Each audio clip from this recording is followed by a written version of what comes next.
बंदी छोड़ सतगुरु रामपाल जी परमेश्वर जी की जय हो। भाइयों और बहनों, धरती ऊपर स्वर्ग इस पुस्तक पर वीडियो बनाने की श्रृंखला जारी है। इसी श्रृंखला में आज हमारा ये तीसरे नंबर का वीडियो है। पिछले वीडियो में हमने देखा कि किस प्रकार से धरती के ऊपर स्वर्ग जैसा माहौल स्थापित किया जा सकता है, और जब तक स्वर्ग जैसा माहौल स्थापित नहीं होगा इस पृथ्वी पर शांति नहीं हो सकती। समय समय पर लाखों लोगों ने प्रयास किया लेकिन वे सफल नहीं हो पाए। लाखों राजाओं ने इस पृथ्वी पर राज्य किया। उन्होंने भी कोशिशें की कि युद्ध के द्वारा, लड़ाई झगड़ों के द्वारा अत्याचारी लोगों को समाप्त कर दिया जाए, तो हो सकता है धरती पर स्वर्ग जैसा माहौल बन जाए। लेकिन लड़ाई झगड़े से, युद्ध से कभी भी शांति स्थापित नहीं हो सकती। उल्टा हाहाकार मच जाता है। उन राजाओं के प्रयत्नों से भी पृथ्वी पर स्वर्ग जैसा माहौल स्थापित नहीं हो पाया। उसके बाद अवतारों ने कोशिश की, पीर पैगंबरों ने कोशिश की। त्रेता युग में राम रावण युद्ध हुआ। रामचंद्र जी ने लाखों करोड़ों राक्षसों का वध किया। सोचा था अब ये पृथ्वी राक्षसों के अत्याचार से मुक्त हो जाएगी और शांति की स्थापना हो जाएगी, परंतु उनका वो प्रयास असफल रहा, क्योंकि लड़ाई झगड़े से कभी भी शांति स्थापित नहीं हो सकती। राम रावण युद्ध में करोड़ों लोग मारे गए, करोड़ों की संख्या में औरतें विधवा हुई, कई करोड़ों की संख्या में बच्चे अनाथ हुए, यतीम हुए। उनके सामने रोजी रोटी की समस्या पैदा हुई। बहुत सी माता बहनें अन्य लोगों की हवस का शिकार हुई, लेकिन शांति स्थापित नहीं हुई। उसके बाद द्वापर युग के अंत में महाभारत युद्ध हुआ। धर्म अधर्म की लड़ाई हुई। श्री कृष्ण जी ने सोचा था कि धरती पर शांति की स्थापना होगी, परंतु नहीं हुई।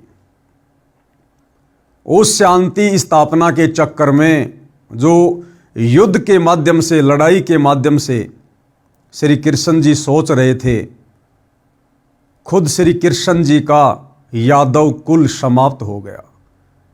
उनके खुद के बेटा बेटी, भाई बंधु, रिश्तेदार, पत्नियां, यहां तक कि खुद श्री कृष्ण जी भी समाप्त हो गए, परंतु शांति की स्थापना नहीं हो पाई। धरती पर स्वर्ग जैसा माहौल स्थापित नहीं हो पाया, क्योंकि लड़ाई झगड़ा, युद्ध शांति स्थापित करने का जरिया नहीं है। धरती पर स्वर्ग जैसा माहौल कब बनेगा, कैसे बनेगा? भाइयों और बहनों, इसकी जानकारी हमें ये पुस्तक दे रही है जिसका नाम है धरती ऊपर स्वर्ग। जब तक हम सत्संगी नहीं बनेंगे, घर घर में सत्संग नहीं होगा, जब तक हम अध्यात्म से नहीं जुड़ेंगे, हम पूर्ण तत्वदर्शी संत की शरण में आकर शास्त्र अनुकूल सत भक्ति नहीं करेंगे, तब तक भाइयों और बहनों धरती पर स्वर्ग जैसा माहौल स्थापित नहीं हो सकता। सतयुग, त्रेता, द्वापर और कलयुग लगभग 5,500 वर्ष बीत चुका है। शांति की बजाय उल्टी अशांति पैदा होती जा रही है। लेकिन अब इस समय, जिसको भक्ति युग कहते हैं, कलयुग की बिचली पीढ़ी का समय, इस समय भाइयों और बहनों अध्यात्म के बलबूते पर, शास्त्र अनुकूल सत भक्ति के बलबूते पर, सतगुरु रामपाल जी के अथक प्रयासों से, उनके आशीर्वाद से अब ये धरती स्वर्ग समान बनेगी। अब इस धरती पर हजारों वर्षों के लिए सतयुग जैसा माहौल कायम होगा। भारत विश्व गुरु बनेगा, भारत धर्म गुरु बनेगा। घर घर में भक्ति होगी, घर घर में धार्मिक अनुष्ठान होंगे। इंसान नेक नीति और ईमानदारी से अपना जीवन यापन करेंगे। अब यह धरती स्वर्ग समान बनेगी। तो इस पुस्तक के ऊपर 2 वीडियो बन चुके हैं। आज हमारा 3रे नंबर का वीडियो है। आगे ये पुस्तक हमें क्या कुछ विशेष जानकारी दे रही है। धरती ऊपर स्वर्ग कैसे बना। हमारे नियम यानी सतगुरु रामपाल जी से उपदेश लेने के बाद उनके भक्तों के लिए जो आवश्यक नियम होते हैं, मर्यादाएं होती हैं, जिनका अंतिम श्वास तक पालन करना होता है, वो क्या कुछ है। और जो व्यक्ति सतगुरु रामपाल जी से उपदेश लेकर इन तमाम मर्यादाओं में रहकर भक्ति शुरू कर देता है, उस व्यक्ति के लिए, उस परिवार के लिए उसी दिन से ये धरती स्वर्ग समान बन जाती है। वो परिवार एक प्रकार से ऋषि परिवार बन जाता है, देव परिवार बन जाता है। किसी नशीले पदार्थ का सेवन नहीं करते, यानी किसी प्रकार का नशा नहीं करते। अगर धरती को स्वर्ग समान बनाना है तो ये पहला नियम है, आपने नशे को त्यागना पड़ेगा। मीठी सुपारी से लेकर बड़े से बड़ा नशा, जिसकी आज दुनिया आदी हो चुकी है अध्यात्म के अभाव के कारण, सच्चे सतगुरु की सुसंगति के अभाव के कारण। तमाम प्रकार के नशे, बीड़ी, गुटखा, जर्दा, पान मसाला, तमाकू, शराब, बियर, भांग, धतूरा, अफीम, गांजा, हुला सूंघना, जितने भी प्रकार के नशे वर्तमान में दुनिया कर रही है, आपने नशा करने वालों का सहयोग भी नहीं करना है। तब जाकर आपका परिवार, आपका गांव, आपका समाज धीरे धीरे स्वर्ग जैसे माहौल की तरफ बढ़ेगा। ये पहला नियम है। नंबर 2, तंबाकू का सेवन नहीं करते। सतगुरु रामपाल जी के भगत तंबाकू का बिल्कुल भी प्रयोग नहीं करते। तंबाकू चाहे किसी भी रूप में क्यों ना हो, चाहे हुक्के के रूप में, चाहे सिगरेट के रूप में, चाहे बीड़ी के रूप में, चाहे जर्दे के रूप में। सतगुरु रामपाल जी से उपदेश लेने के बाद उनके फॉलोअर तंबाकू का बिल्कुल भी सेवन नहीं करते हैं। नंबर 3, दहेज नहीं देते हैं, वह ना लेते हैं। शादी विवाह में दहेज के नाम पर ना ही तो हम 1 रुपया देते हैं और ना 1 रुपया लड़की वाले से लेते हैं। ना दुनिया भर का पाखंड और आडंबर करते हैं जो सामाजिक परंपराओं के तहत की जाने वाले शादी विवाह में होता है, जैसे डीजे बजाना, बैंड बाजा बजाना, दुनिया भर के जेवर गहने बनवाना, पंडित को बुलवाना, घोड़ी पर चढ़कर जाना, बारातियों की भीड़ इकट्ठी कर देना, 56 प्रकार के आइटम तैयार कर देना। सतगुरु रामपाल जी के भगत सिंपल तरीके से, वैदिक विधि से मात्र 17 मिनट में बिना किसी दहेज के, बिना किसी खर्चे के, बिना किसी दिखावे के शादी को संपन्न कर लेते हैं। नंबर 4, विवाह में 1 पैसा भी खर्च नहीं करते हैं। नंबर 5, चोरी, ठगी, जारी यानी पर स्त्री गमन से डरते हैं। परमात्मा कहते हैं, पर नारी को देखिए बहन बेटी के भाव, कहे कबीर काम नाश का यही सहज उपाव। जिस प्रकार हम एक परिवार में रहते हैं, हमारी बहन होती है, हमारी माँ होती है, और हमारे अंदर हमारी बहन, बेटी या माँ के प्रति किसी प्रकार से कोई गंदी नज़र नहीं होती है। इसी प्रकार यदि धरती पर स्वर्ग जैसा माहौल स्थापित करना है तो हमने पर स्त्री को उम्र के अनुसार बहन, बेटी या माँ की दृष्टि से देखना पड़ेगा। उनके साथ वैसा ही व्यवहार करना पड़ेगा, उनके प्रति वैसी सोच रखनी पड़ेगी जैसी हम अपने घर में अपनी बहन, बेटी और माँ के प्रति रखते हैं। तब धीरे धीरे पृथ्वी पर स्वर्ग जैसा माहौल स्थापित होगा। ना रिश्वत लेते हैं ना देते हैं, ना रिश्वत लेते हैं ना देते हैं, अर्थात ना ही तो गलत काम करेंगे और ना गलत कार्य करने में किसी को सहयोग देंगे। नंबर 6, परमात्मा का नाम जपते हैं। गीता अध्याय 16 श्लोक नंबर 23, उसमें गीता बोलने वाला भगवान कह रहा कि अर्जुन, शास्त्र विधि को त्याग कर मनमाना आचरण जो लोग करते हैं, यानी मनमानी भक्ति करते हैं, मनमाने नाम मंत्रों का जाप करते हैं, उनको किसी प्रकार से कोई सुख प्राप्त नहीं हो सकता, कोई रिद्धि सिद्धि की प्राप्ति नहीं हो सकती, उनका मोक्ष नहीं हो सकता।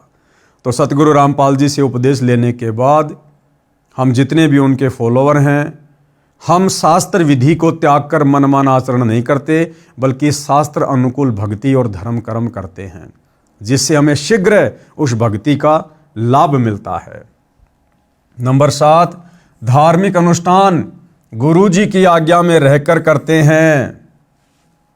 जितने भी धार्मिक अनुष्ठान हैं जो वर्तमान में पूरी दुनिया मनमुखी रूप से कर रही है, हमारे आचार्य शंकराचार्य धर्म गुरु भी मनमाने तरीके से अपने स्वार्थ के लिए, चंद पैसों के लिए धार्मिक अनुष्ठान शास्त्र विधि को त्याग कर करवा रहे हैं, जिसके चलते इंसान को वर्तमान भक्ति का, वर्तमान धार्मिक अनुष्ठानों का कोई लाभ प्राप्त नहीं होता है।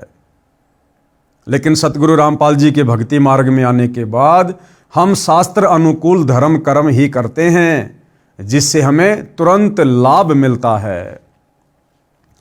ऐसे धरती ऊपर स्वर्ग बना है, कलयुग में सतयुग बनेगा। इस प्रकार से भाइयों और बहनों धीरे धीरे धीरे धीरे शास्त्र अनुकूल सत भक्ति और पांचों यज्ञ, एक यज्ञ है ज्ञान की, दूजी यज्ञ है ध्यान, तीजी यज्ञ है हवन की, चौथी यज्ञ प्रणाम और पांचवी यज्ञ है धर्म की।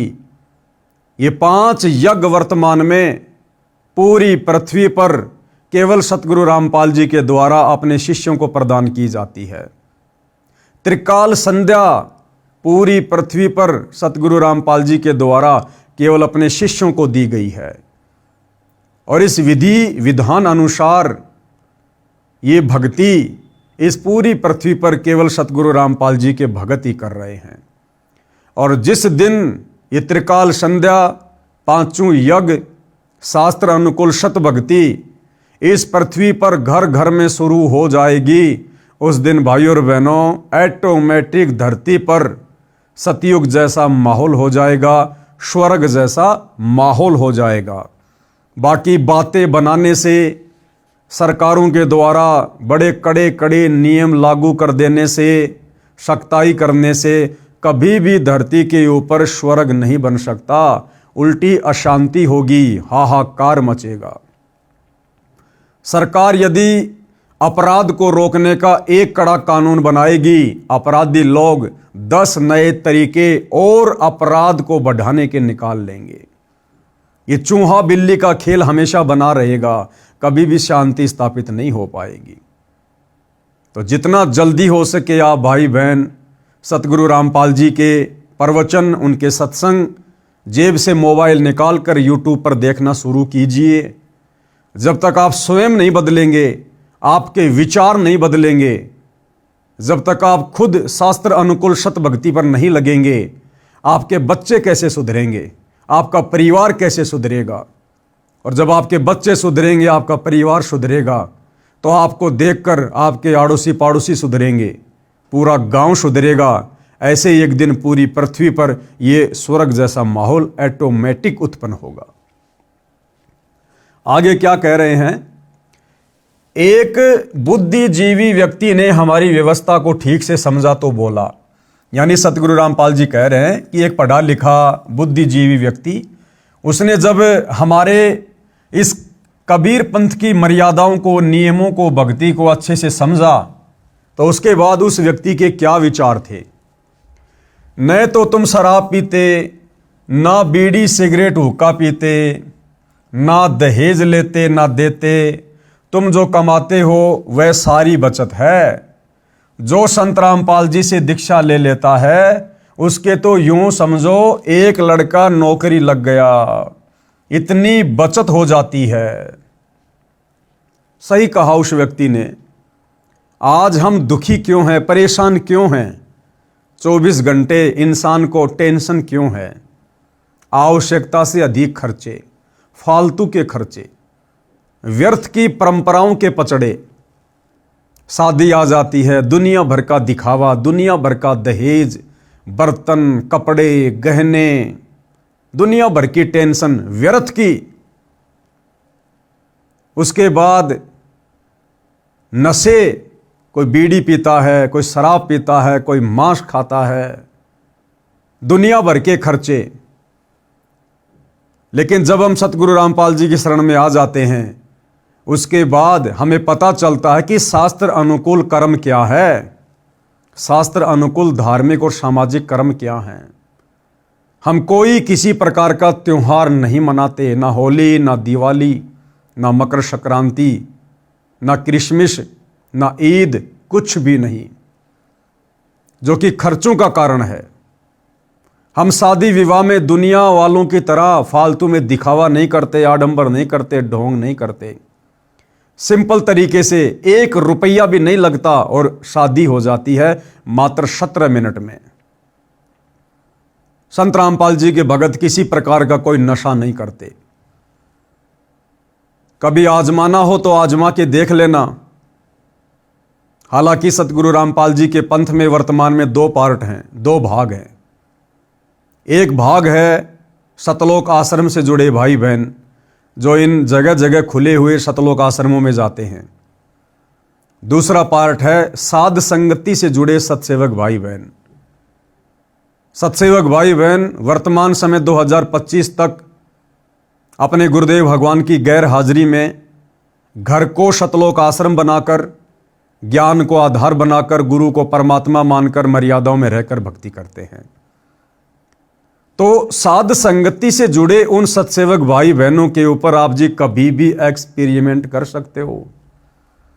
आप कभी भी उनकी परीक्षा ले सकते हो कि वास्तव में संत रामपाल जी के भगत नशा करते हैं या नहीं करते, नशे का समर्थन करते हैं या नहीं करते हैं। किसी भी साध संगति से जुड़े सतसेवक भाई बहन को अगर देश का प्रधानमंत्री भी आकर कहे कि भगत जी मुझे सिगरेट पीनी है, मेरे पास में माचिस नहीं है, आप मुझे माचिस दे दीजिए, वो भगत जो साध संगति से जुड़ा है वो उसी समय बड़े प्यार से, बड़ी आधीनी से प्रधानमंत्री जी से कहेगा कि प्रधानमंत्री जी आप हमारे घर पर आए, आपका स्वागत है, बैठिए, चाय पानी पीजिए। परंतु गलत कार्य में हमारे गुरुदेव के आदेश अनुसार हम आपका किसी प्रकार से कोई सहयोग नहीं करेंगे। आप यदि अपनी प्रधानमंत्री की कुर्सी भी हमें दे दें एक माचिस के बदले में, माचिस तो छोड़िए, हम आपको माचिस की एक सीख भी निकालकर बीड़ी पीने के लिए नहीं दे सकते। हाँ, आपको खाना बनाना है, दूध गर्म करना है, शौक से लीजिए, हम कर देंगे आपका दूध गर्म, नो प्रॉब्लम। परंतु बुराइयों में सहयोग के लिए हम आपका 1% भी सहयोग नहीं करेंगे। आप चाहे देश के प्रधानमंत्री हो, चाहे देवताओं के प्रधानमंत्री हो, हमारे लिए हमारे गुरुदेव भगवान के नियम सर्वोपरि हैं। हमारे गुरुदेव भगवान का भक्ति विधान सर्वोपरि है, जिस संविधान से पूरी सृष्टि चल रही है, हम उस संविधान को फॉलो करेंगे। और सतलोक आश्रमों से जुड़े भाई बहन, उनकी गारंटी हम इसलिए नहीं दे सकते क्योंकि वो लोग नशे का समर्थन करते हैं। कुछ दिन पहले मैंने एक वीडियो बनाया था हुक्के के ऊपर कि ये जितनी भी खाप पंचायतें हैं जो सतगुरु रामपाल जी की फोटो का सम्मान कर रही हैं, इन लोगों को हक नहीं है ये लोग सतगुरु रामपाल जी की फोटो को छुएं, क्योंकि ये सारे लोग तमाकू सेवन करते हैं, हुक्का पीते हैं, बीड़ी पीते हैं, शराब पीते हैं। और ऐसा व्यक्ति सतगुरु रामपाल जी की छवि को हाथ लगाने का अधिकारी नहीं है। उस बात को लेकर खाप पंचायत के प्रधानों ने और सतलोक आश्रम वालों ने, जो मुख्य लोग हैं इन आश्रमों के, इन्होंने एक प्रेस कॉन्फ्रेंस की, एक मीटिंग बुलाई और उन पंचायतों के प्रधानों के साथ बैठकर जो प्रधान मुझ पवन दास के खिलाफ हुक्के को लेकर, तमाकू को लेकर एक्शन लेने की बात कह रहे थे, मुकदमा करने की बात कह रहे थे, ये पवन दास तो हुक्के को गलत बताता है, हुक्का पीने वाले ढेड होते हैं, नीच होते हैं, इसने हमारी बेइज्जती की है। ये सतलोक आश्रम के मुख्य व्यक्ति, सतलोक आश्रम का मीडिया प्रभारी डॉक्टर चांद राठी, हरियाणा का स्टेट कोऑर्डिनेटर अमन गोदारा, सतलोक आश्रम में रहने वाला विकास सिंहपुरिया, लाखन माजरा से राजवीर सैनी, ये तमाम लोग वहां बैठकर उन ग्राम पंचायत वाले प्रधानों का हुक्के को लेकर समर्थन कर रहे थे। इसलिए इन सतलोक आश्रम वालों की गारंटी हम नहीं दे सकते। ये कब पीछे हट जाएं, कब ये अपने वचन से हट जाएं, कब ये कौन सी मर्यादा तोड़ दें, इनका कोई भरोसा नहीं है। लेकिन साध संगति से जुड़े हुए सत्सेवक भाई बहनों की हम गारंटी देते हैं। हम भाई बहन कभी सौपन में भी अपने गुरुदेव भगवान की मर्यादाओं को लांघ कर ऐसा कोई भी कार्य करने का दुस्साहस नहीं कर सकते जिससे हमारे गुरुदेव भगवान नाराज हों। तो भाई और बहनों, इस प्रकार से जब हम सतगुरु रामपाल जी से उपदेश लेकर शास्त्र अनुकूल सत भक्ति करेंगे, मर्यादाओं पर दृढ़ रहेंगे, तब एक दिन स्वतः इस पृथ्वी पर स्वर्ग जैसा माहौल ऑटोमेटिक स्थापित हो जाएगा। बाकी बातें करने से नहीं होगा। तो उस भाई ने कहा कि संत रामपाल जी के जो भगत हैं और जिस प्रकार से वो लोग इन बुराइयों से दूर हैं, आडंबरों से दूर हैं, पाखंडों से दूर हैं, नशे से दूर हैं, व्यर्थ के खर्चों से दूर हैं, तो उनके घर में तो समझो एक व्यक्ति नौकरी लगा हुआ है। यानी इन फालतू की परंपराओं पर, नशे आदि पर व्यक्ति ज्यादा भी नहीं तो कम से कम 15-20 हजार रुपया महीने में खर्च कर देता है। साल का लाखों रुपया खर्च कर देता है। और इतना पैसा तो घर में वो व्यक्ति कमाता है जो नौकरी कर रहा हो। तो सतगुरु रामपाल जी के भक्तों के घरों में जो भगत उनके नियमों पर चलते हैं और नियमों पर चलने के चलते उनको जो बचत हो जाती है, समझो एक व्यक्ति उस घर में सरकारी नौकरी लगा हुआ है। इस भाई का यह कहने का मतलब है, जो संत रामपाल जी से दीक्षा ले लेता है उसको तो यूं समझो एक लड़का नौकरी लग गया, इतनी बचत हो जाती है। मेरा एक बुआ का लड़का है, वह महीने के 60,000 रुपये सैलरी लेता है, सरकारी नौकरी है। शराब सिगरेट पीकर घर का नाश कर रखा था। मैं एक दिन सुबह सुबह उनके घर गया, वह तो नौकरी पर गया था, कहीं पीकर पड़ गया, आया ही नहीं घर। ऐसा कई बार करता था। उसकी पत्नी ने चूल्हा जला दिया, उस पर डेगची रख दी, चाय बनाने लगी। मैं दूसरे कमरे में बैठा था, उठकर देखा तो वह चूल्हे के पास बैठी थी। 1 घंटा हो गया, चाय नहीं आई। तब मेरी बुआ, उस शराबी की माता जो दूसरे लड़के के साथ रहती थी, आई, बोली उठ ले, कितकी चाय पीवेगा, न चीनी है, न दूध है, न चाय, न पत्ती, नाश कर रखा है लड़के ने। मैं दूसरी बुआ के लड़के के घर गया, वहां चाय पी, कुछ सामान दुकान से खरीद कर उसके घर डालकर आया। उसकी पत्नी रो रही थी, मैं चला गया। 6 महीने बाद फिर जाना हो गया। मैं देखकर आश्चर्यचकित था कि इतना अच्छा मकान रिपेयर, लिपाई, सफेदी करके सुधार रखा था। घर में सब सुविधा का सामान था। मेरी बुआ जी भी वहीं थी, वह बुआ का बेटा भी वहीं था। मैंने पूछा, 6 महीने में ये नरक स्वर्ग कैसे बन गया? यानी तेरे घर का माहौल जब मैं 6 महीने पहले आया तो नरक के जैसा था, अब अचानक से 6 महीने में स्वर्ग के जैसा कैसे बन गया? क्योंकि उसने सतगुरु रामपाल जी के ज्ञान को समझकर उनसे उपदेश ले लिया था और तमाम प्रकार की बुराइयों से अपना पीछा छुड़वा लिया था। और 60,000 रुपये महीने का कमाते कमाते जिस घर में बच्चों को खाने के लिए अच्छे से भोजन भी नहीं मिलता था, पहनने के लिए कपड़े भी नहीं मिलते थे, अब उस व्यक्ति की पूरी सैलरी 60,000 रुपये उस घर में बचत के रूप में आने लगी। बचत के रूप में जो वो नशे में बर्बाद किया करता था। उस भाई ने बताया कि इस गांव में संत रामपाल जी सत्संग करने आए थे। रात्रि 9 बजे का समय था। मैं ड्यूटी से आया, घर पर कोई नहीं था। मुझे पता चला सत्संग में गए हैं। मैं गया तो था अपनी पत्नी को बुलाने, जो बच्चों समेत सत्संग में गई थी। उस दिन कहीं से पीने का जुगाड़ बना नहीं। मैंने भी सत्संग सुना तो मेरी आंखें खुल गई, सारा सत्संग जैसे मेरे ऊपर था। यानी उस दिन अंतर्यामी सतगुरु रामपाल जी उस आत्मा को अपनी शरण में लेने के लिए नशे के ऊपर ही सत्संग कर रहे थे कि भाई नशा तो नाश की जड़ है। नशे ने केवल परिवारों को उजाड़ा है, कभी बसाया नहीं है। और नशेड़ी व्यक्ति के बच्चों पर, उसकी जवान बेटी पर, उसकी स्त्री पर दूसरों की नजर रहती है। घर में कभी शांति नहीं रहती, उसके बच्चे बिगड़ जाते हैं संस्कार के अभाव में। सारा का सारा सत्संग गुरुदेव ने उस दिन नशे के ऊपर किया, क्योंकि उस नशेड़ी आत्मा को परमात्मा ने अपनी शरण में लेना था। गुरु जी को पता भी नहीं था मैं कौन हूं। हालांकि ये उनकी सोच है जो कह रहे हैं कि गुरु जी को पता भी नहीं था कि मैं कौन हूं, लेकिन वे तो अंतर्यामी हैं, जानी जान है, घट घट की जानते हैं। चीटी पायल बाजे पैर, साहिब सुनता है सब लहर।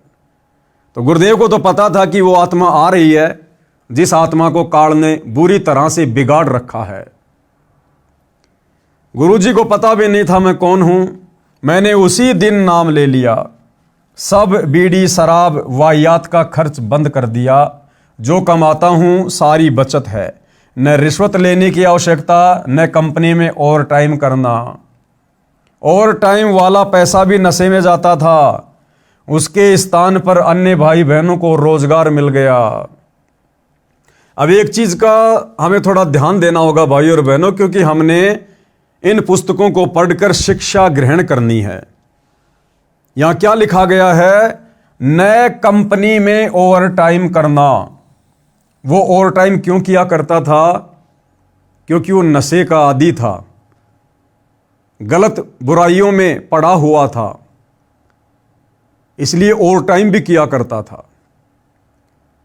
अब जब हम सतगुरु रामपाल जी से उपदेश ले लेते हैं तो भाइयों और बहनों, नशा हम नहीं करेंगे, गलत काम हम नहीं करेंगे, परमात्मा का आशीर्वाद हमारे परिवार पर रहेगा, कमी किसी चीज की होगी नहीं, आवश्यकता के अनुसार परमात्मा हमारी मदद करेगा, अनावश्यक वस्तुओं की हमें जरूरत नहीं। फिर भला भगत को ओवर टाइम करने की क्या जरूरत है? दिन रात काम धंधे में पड़े रहने की क्या जरूरत है? पहले जब हम ओवर टाइम किया करते थे उस समय हमें ज्ञान नहीं था, हमें नहीं पता था कि समय का, श्वासों का सदुपयोग कैसे करना चाहिए।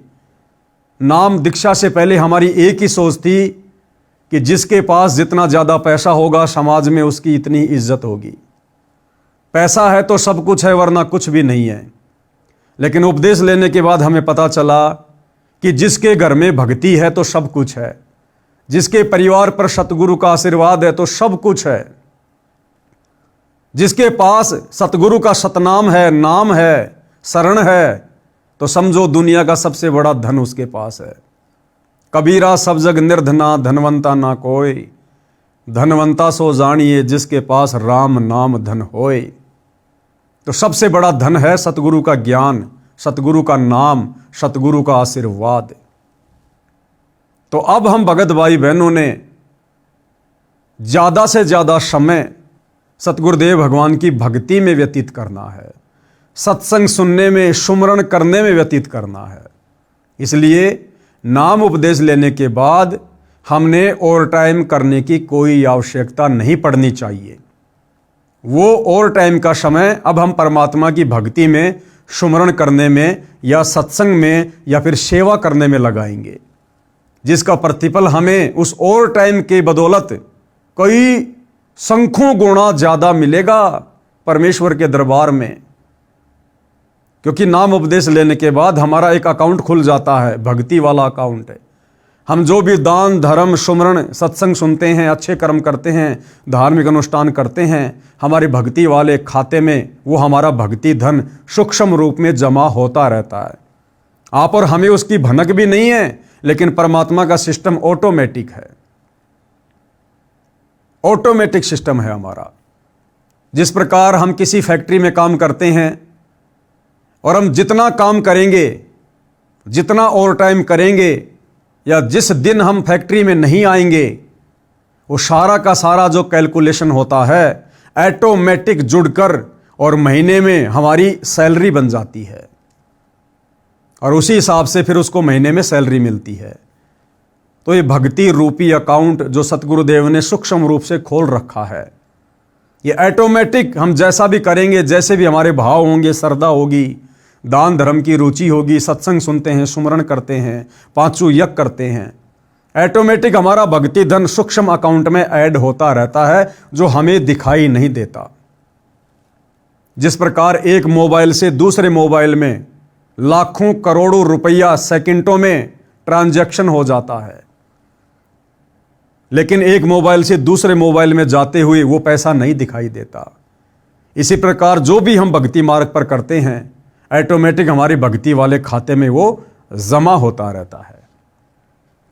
तो सतगुरु रामपाल जी के भक्तों ने उपदेश लेने के बाद ओवर टाइम के चक्कर में नहीं पड़ना चाहिए। ओवर टाइम वाला पैसा भी नशे में जाता था, उसके स्थान पर अन्य भाई बहनों को रोजगार मिल गया, ऋषि जैसा जीवन बन गया। मैं बोला कि खर्च करने की जगह ही नहीं बचती, सब बकवास छूट जाती है। मेरी बुआ के बेटे का घर नरक से स्वर्ग बना मेरी आंखों के सामने है। तो इस प्रकार से भाई और बहनों पृथ्वी का माहौल बदलता है और बदल रहा है। लड़ाई झगड़ों से, युद्ध से, मारकाट से, सख्त कानून बना देने से हम कभी भी धरती को स्वर्ग समान नहीं बना सकते। जब तक हमारी सोच नहीं बदलेगी, हमारे विचार नहीं बदलेंगे, जब तक हम पाप करने से नहीं डरेंगे, बुराइयों से नहीं डरेंगे, तब तक धरती स्वर्ग समान नहीं बन सकती। और ये सब कुछ होगा सत्संग सुनने से, सच्चे सतगुरु की शरण में आकर सत भक्ति करने से, उनके आशीर्वाद से सब कुछ परिवर्तन होगा। केवल कड़े कड़े नियम बना देने से, सरकारों के द्वारा शक्ति कर देने से कभी भी पृथ्वी पर स्वर्ग जैसा माहौल नहीं बनता। प्रश्न फिर आगे किसी ने प्रश्न किया, आप श्रृंगार करना भी बंद करते हो? आभूषण तो स्त्री की शोभा होती है, इज्जतदार व धनवान के घर की बहू बेटी की तो इसी से गरिमा बनती है। ये आपका असूल यानी नियम कुछ जचा नहीं। क्या सवाल किया कि जी आपके मार्ग में, आपके पंथ में जो भगत उपदेश ले लेता है, उसके बाद आपके नियम अनुसार वो माता बहनें सोने चांदी के या आर्टिफिशियल नकली किसी प्रकार के गहने नहीं पहनती हैं। जो पुरुष भगत होते हैं वो कोई भी सोने चांदी की चैन या सोने चांदी की अंगूठी वगैरह कुछ नहीं पहनते हैं, ना कोई तड़कीले भड़कीले छोटे छाटे कपड़े पहनते हैं, ना कोई जींस वगैरह पहनते हैं, ना कोई टाइट टी शर्ट पहनते हैं। तो ये सब कुछ क्या, ये गहने वाने पहनना, बढ़िया बढ़िया कपड़े पहनना, ये तो धनवान और इज्जतदार लोगों की पहचान होती है। तो आपका ये नियम हमें कुछ समझ में नहीं आया। तो गुरुदेव भगवान ने उस भोली आत्मा को क्या जवाब दिया? उत्तर, इसका लाभ कोई नहीं और हानि भयंकर है। हम शास्त्रों को आधार मानकर अपनी सब क्रिया करते हैं, जैसे पूर्व में भी बताया था। और सुनो, अब गुरुदेव महाभारत की कथा सुनाकर उस नादान व्यक्ति की शंका का समाधान कर रहे हैं कि भाई ये सोना क्या है, ये सोने चांदी के गहने क्या हैं, और सोने चांदी के गहने आप और हमने धारण क्यों नहीं करने चाहिए? इसका एक शास्त्रीय रीजन है।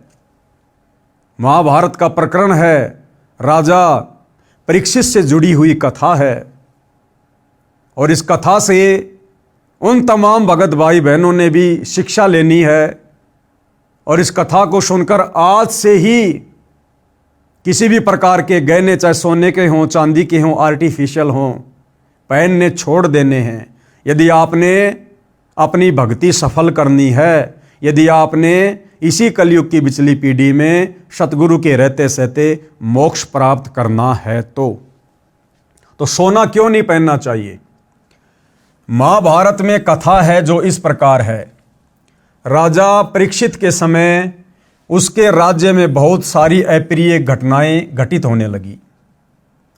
राजा ने ज्योतिषियों से कारण जाना, उन्होंने बताया कि कलयुग की शुरुआत हो चुकी है, यह कलयुग के कारण हो रहा है। राजा ने पंडितों से समाधान पूछा तो बताया, हम कलयुग को कील देंगे यानी बांध देंगे, हम उसका अनुष्ठान जानते हैं। राजा परीक्षित ने सब सामग्री मंगाकर कलयुग को समाप्त करने के मकसद से एक अनुष्ठान करवाया। कलयुग परेशान हो गया। राजा परीक्षित से हाथ जोड़कर अपनी जिंदगी की भीख मांगी, कहा मुझे भी कहीं जगह दे दो। राजा परीक्षित ने उसको इस शर्त पर छोड़ा कि तू इन इन स्थानों पर रहना। जब कलयुग का प्रभाव द्वापर युग के अंत में बहुत ज्यादा बढ़ने लगा तो राजा परीक्षित ने अपने धर्म गुरुओं से, ऋषि मुनियों से इसका समाधान चाहा। तो ऋषि मुनियों ने कहा, जी चाहे कितनी बड़ी आपत्ति हो, कितनी बड़ी समस्या हो, भक्ति से दूर होती है। और काल के साथ तो कोई लड़ाई झगड़ा भी नहीं किया जा सकता कि हम उसको तीर से मार देंगे, तलवारों से काट देंगे। तो भक्ति ही एकमात्र विकल्प है, सबसे बड़ा अस्त्र है, शस्त्र है किसी भी बुराई का अंत करने का, किसी पर भी विजय प्राप्त करने का। तो ऋषि मुनियों ने कहा कि महाराज जी धार्मिक अनुष्ठान करवाओ, धार्मिक अनुष्ठान से वो काल बंध जाएगा, विवश हो जाएगा, निष्क्रिय हो जाएगा। और राजा परीक्षित ने ऐसा ही किया, धर्म कर्म बहुत तेज कर दिया, सबसे करवाना शुरू करवा दिया। उसके बाद वो कलयुग दुखी हो गया और कलयुग ने हाथ जोड़कर राजा परीक्षित से कहा कि महाराज मुझे भी तो कहीं रहने की जगह दो, क्योंकि ये कलयुग शुरू हो रहा है और इस कलयुग में मैंने धरती पर आना ही आना है। महाराज यदि आप इसी प्रकार से धार्मिक अनुष्ठान करवाते रहे तो मेरे लिए तो कहीं कोई जगह नहीं बचेगी, तो मुझे भी कहीं रहने की जगह दो। तो राजा परीक्षित ने उसे कहां कहां निवास करने की इजाजत दी, कलयुग यानी काल को। तो काल इस पृथ्वी पर किन किन जगहों पर निवास करता है, किन किन धातुओं में निवास करता है। सबसे पहला शराब सेवन करने वालों के पास। तो राजा परीक्षित ने क्या कहा कि हे कलयुग, हे काल, अगर तुझे मेरे राज्य में रहना है, इस पृथ्वी पर रहना है, तो तू कहां रह सकता है?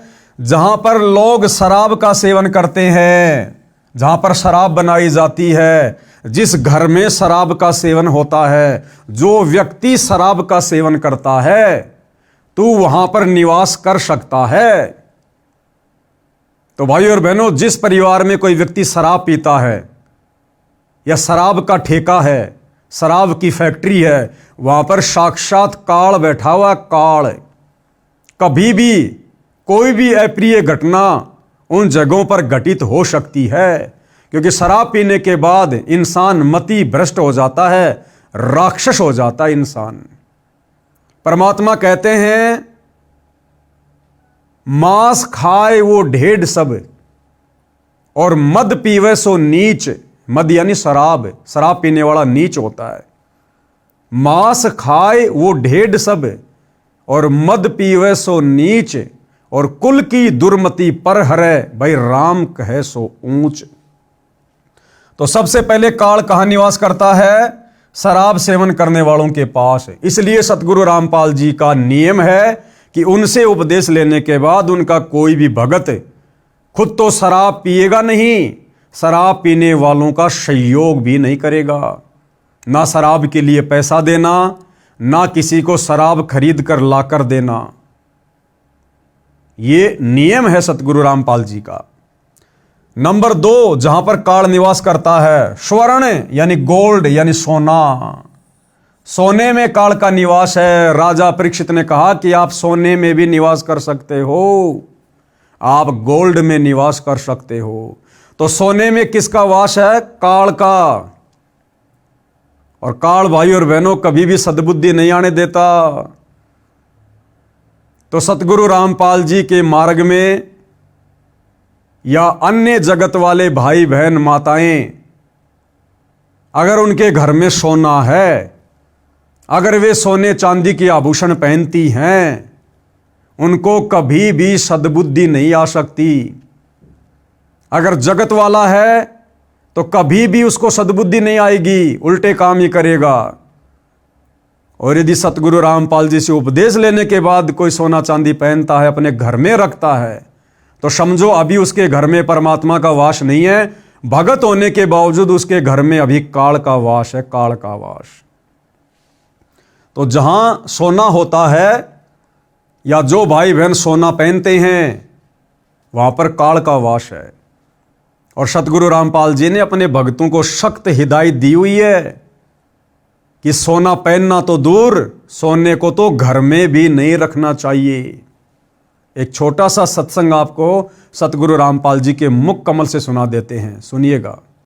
भक्ति बिना क्या होते हैं ये भरम रहा संसारे, रति कंचन पाया नहीं रावण चलती बार। सर्व सोने की लंका थी, किसा को बद्दी था करके भक्ति सिद्धि प्राप्त रिद्धि प्राप्त करके, और सोने की लंका जैसे हम गारा की ईंट पका के और मकान बनाते हैं, वो सोने की ईंट बना के, छोटी छोटी ईंटें होती थी पहले, और उनसे सोने ही की वो गारा बना के और महल बनवा रखे थे उसने। इतना धनी था। और आप दौरे मुश्किल से 50-20 ग्राम 20 तोले सोना होगा थर, बड़ा बड़ा सेठ होगा जिस पर 20-30-40 तोले सोना हो गया। कहते वो रति नहीं लेके गए, ग्राम भी नहीं ले जा सका, तुम कहां ले जा सकोगे और के कला तोड़ दोगे 40 तोले सोने में। ये तो खाम खागा सर दर्द है। सोना तो घर में बना रखना चाहिए आपने, और ना इसको पहनना चाहिए। क्या फायदा, कान में डाल लिया, कान आंख नाक में डाल लिया, 36 पंगे कड़े बना लिए। परमात्मा ने इतना सुंदर शरीर दे रखे, इस पर आडंबर करने की कतई जरूरत नहीं। इसे भगवान रुष्ट होता है। भगवान की भक्ति करें, चाहे किसा भी शरीर है, काला है, गोरा है, जैसा भी मालिक ने दिया है, इसमें हम परमात्मा पा सकते हैं। इस काया का गर्व ना करियो के काला के गोरा रे, और बिना भजन कुछ काम नहीं आवे, चाहे एतर छड़को चारों हो रे। तो पुणात्माओं धीरे धीरे, क्योंकि हम इतने इस सामाजिक माहौल में हम इतने गहरे चले गए कि वहां से वापस आना अपनी पटरी पे हमारे लिए कठिन हो रहा है। हम दलदल में धस गए। लेकिन परमात्मा का सहारा आपको एक क्रेन का काम करेगा। तो भाइयों और बहनों, ये नियम है गुरुदेव भगवान का, क्योंकि सारे के सारे नियम फॉर्म पर लिखकर, पुस्तक में लिखकर भगत को नहीं दिए जा सकते। नाम दीक्षा के समय हमें जो नियम बताए जाते हैं, जो मर्यादा बताई जाती है, वो केवल शुरुआती हैं। अगर सारे नियम बता दिए जाएं, हम भक्ति भी ना करें। इसलिए हमारी छोटी बुद्धि को देखते हुए सतगुरु ने केवल भक्ति को शुरू करवाने के लिए छोटे मोटे नियम ही हमें दिए फॉर्म पर लिखकर। फिर सतगुरु ने बताया कि बच्चों, जब तुम सत्संग सुनोगे, सत्संग के माध्यम से फिर तुम्हें नियम और मर्यादाओं का पता चलेगा, और जब तुम तमाम प्रकार की नियम और मर्यादाओं को निभाओगे, तब तुम्हारी भक्ति सही प्रकार से सफल होगी। तो सतगुरु रामपाल जी के भक्तों ने यदि सफल करनी है भक्ति और प्राप्त करना है मोक्ष, तो भाई सोना चांदी पहनना तो दूर, सोना चांदी भगत के घर में भी नहीं रहना चाहिए। मान लीजिए कुछ माता बहनें ऐसी हैं जो अपने सास ससुर के पराधीन हैं, माता पिता के पराधीन हैं, अपने पति के पराधीन है, और वो कहती है कि हम सोना बेच नहीं सकते।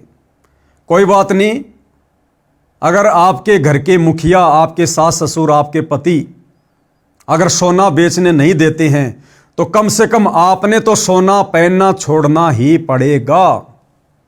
उसके लिए चाहे आपको सास ससुर की मार खानी पड़े, चाहे अपने पति की मार खानी पड़े। अगर गुरु वचन निभाना है, भक्ति सफल करनी है, तो भाई संघर्ष करना पड़ेगा। काल आपको इतनी आसानी से मर्यादाओं में रहकर भक्ति नहीं करने देगा। यदि आप सोना बेच नहीं सकती हैं, तो आपने सोने को पहनना छोड़ना पड़ेगा। और यदि आप परिवार की मुखिया हैं, आपके ऊपर किसी का कोई दबाव नहीं है, कोई प्रेशर नहीं है, तो ऐसे में ना आपने सोना पहनना है और ना आपने सोना अपने घर में रखना है। सोने को बेचकर आप परमात्मा की सेवा में लगा सकती हैं। सोने को बेचकर आप परिवार की आवश्यकता का सामान खरीद सकती हैं, बच्चों की स्कूल की फीस भर सकती हैं, उनके कपड़े ला सकती हैं, जो मर्जी वो पैसा फिर आप अपने घर में प्रयोग कीजिएगा, लेकिन सोना पहनना नहीं है। नंबर 3, जुआ खेल में जहां पर जुआ खेला जाता है वहां पर काल का प्रवेश है। इसलिए सतगुरु रामपाल जी के भक्ति मार्ग में जुआ तो छोड़ो, ताश खेलना, और यदि ताश कोई खेल रहा है उनके पास में खड़े होकर या बैठकर देखना भी सख्त मना है। ना जाने कब किस बात को लेकर उन काल प्रेरित लोगों में झगड़ा हो जाए, गाली गलोच हो जाए, किसी की मृत्यु हो जाए, और आप वहां बैठे थे, ताश देख रहे थे, आपको गवाह के रूप में पेश कर दिया जाएगा। इसलिए सतगुरु रामपाल जी के भक्तों ने, चाहे कोई जुआ खेल रहा है, चाहे कोई सट्टा लगा रहा है, चाहे कोई ताश खेल रहा है, आप और हमने खेलना तो बहुत दूर की बात है, हमने वहां बैठना भी नहीं है। ये सतगुरु का वचन है, वहां बैठने मात्र से सतगुरु का वचन टूटेगा, और सतगुरु का वचन टूट गया फिर हमारे पास में भला रह क्या गया। इतनी सावधानी हमने बरतनी है। नंबर 4, जहां पर काल का वास है, वैश्याओं के पास, जहां पर वैश्यावर्ती का धंधा होता है या जो व्यक्ति वैश्यावर्ती का धंधा करवाता है, ऐसी जगहों पर जाना, ऐसे व्यक्तियों के पास में बैठना सतगुरु रामपाल जी के पंथ में बिल्कुल निषेध है, मना है, क्योंकि इन तमाम प्रकार की जगहों पर काल प्रवेश करता है। तो जो भाई ये कह रहा था ना कि सोना चांदी पहनना तो धनवान घरों की बहन बेटियों की गरिमा होती है, भाई चाहे सोना पहनो, चाहे चांदी पहनो, जो मर्जी पहनो, बहन पहनो, भाई पहनो, सतगुरु रामपाल जी किसी का हाथ पकड़ने वाले नहीं हैं, केवल समझा सकते हैं, बता सकते हैं, और फिर आने वाले समय में उसके जो दुष्परिणाम होंगे वो फिर आपने स्वयं ही भुगतने पड़ेंगे। इसलिए समझदार भगत, समझदार व्यक्ति इस प्रकार की आपत्ति को कभी भी मोल नहीं लेगा, और इन तमाम प्रकार की बुराइयों से और जिन जगहों पर ये बुराइयां पनपती हैं, इन जगहों से दूर ही रहेगा।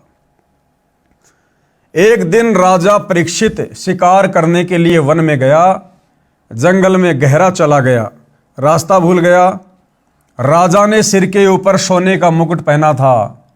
कलयुग मक्खी बनकर राजा के सोने के मुकुट पर बैठ गया, क्योंकि आदेश तो राजा ने दिया था सोने में वास करने का।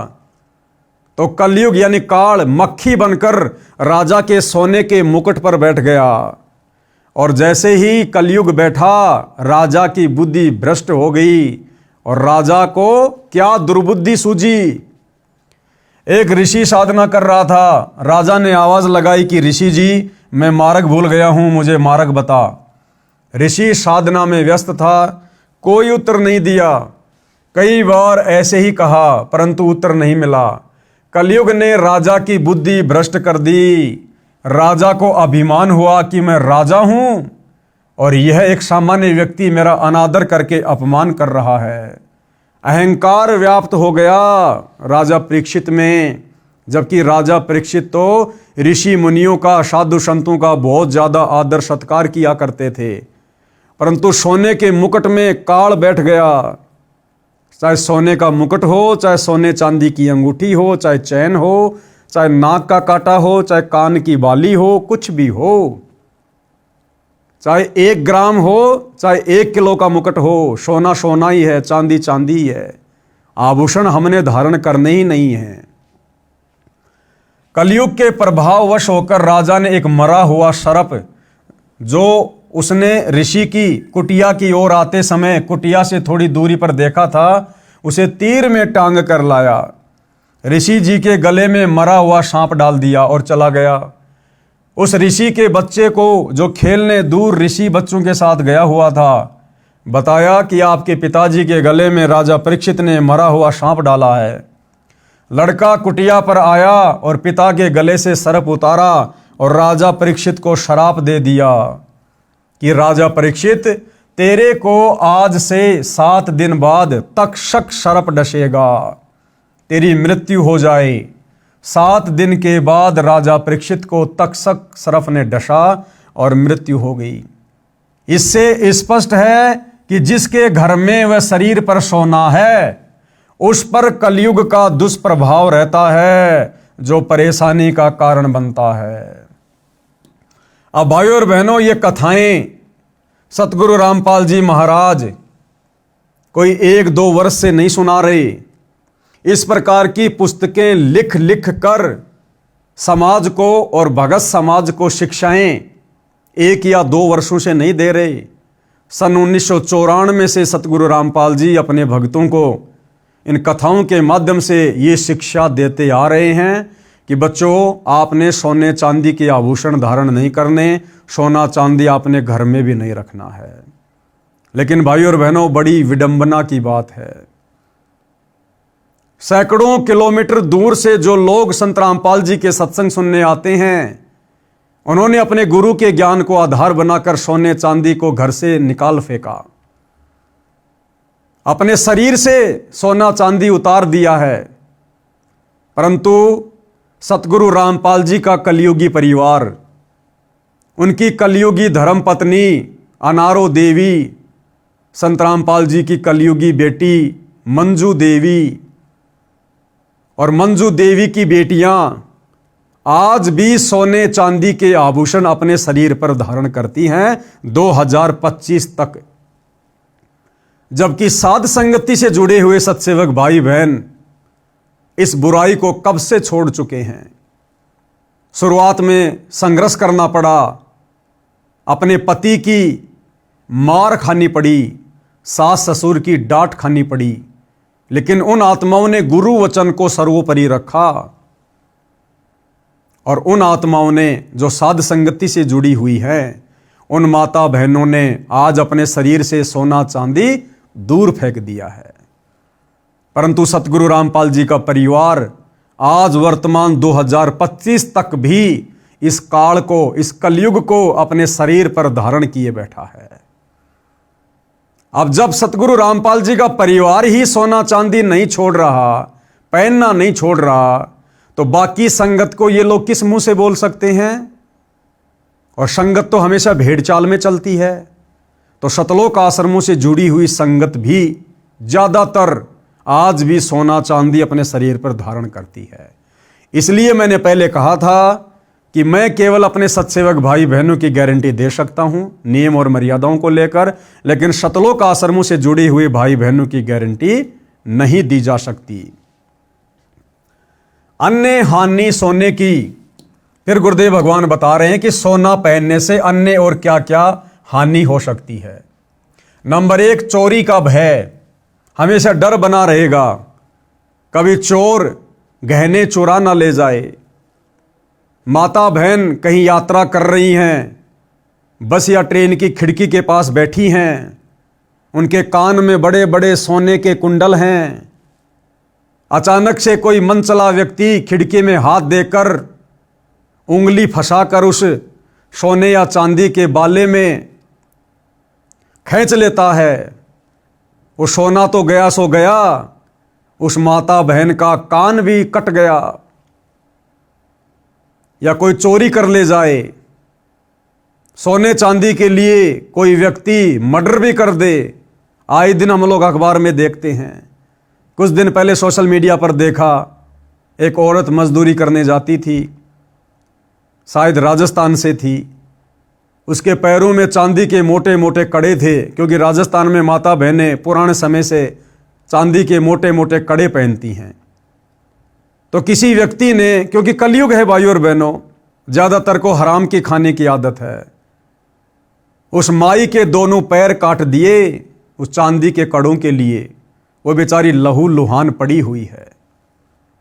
तो गुरुदेव भगवान कहते हैं कि चोरी का भय और मौत का भी भय।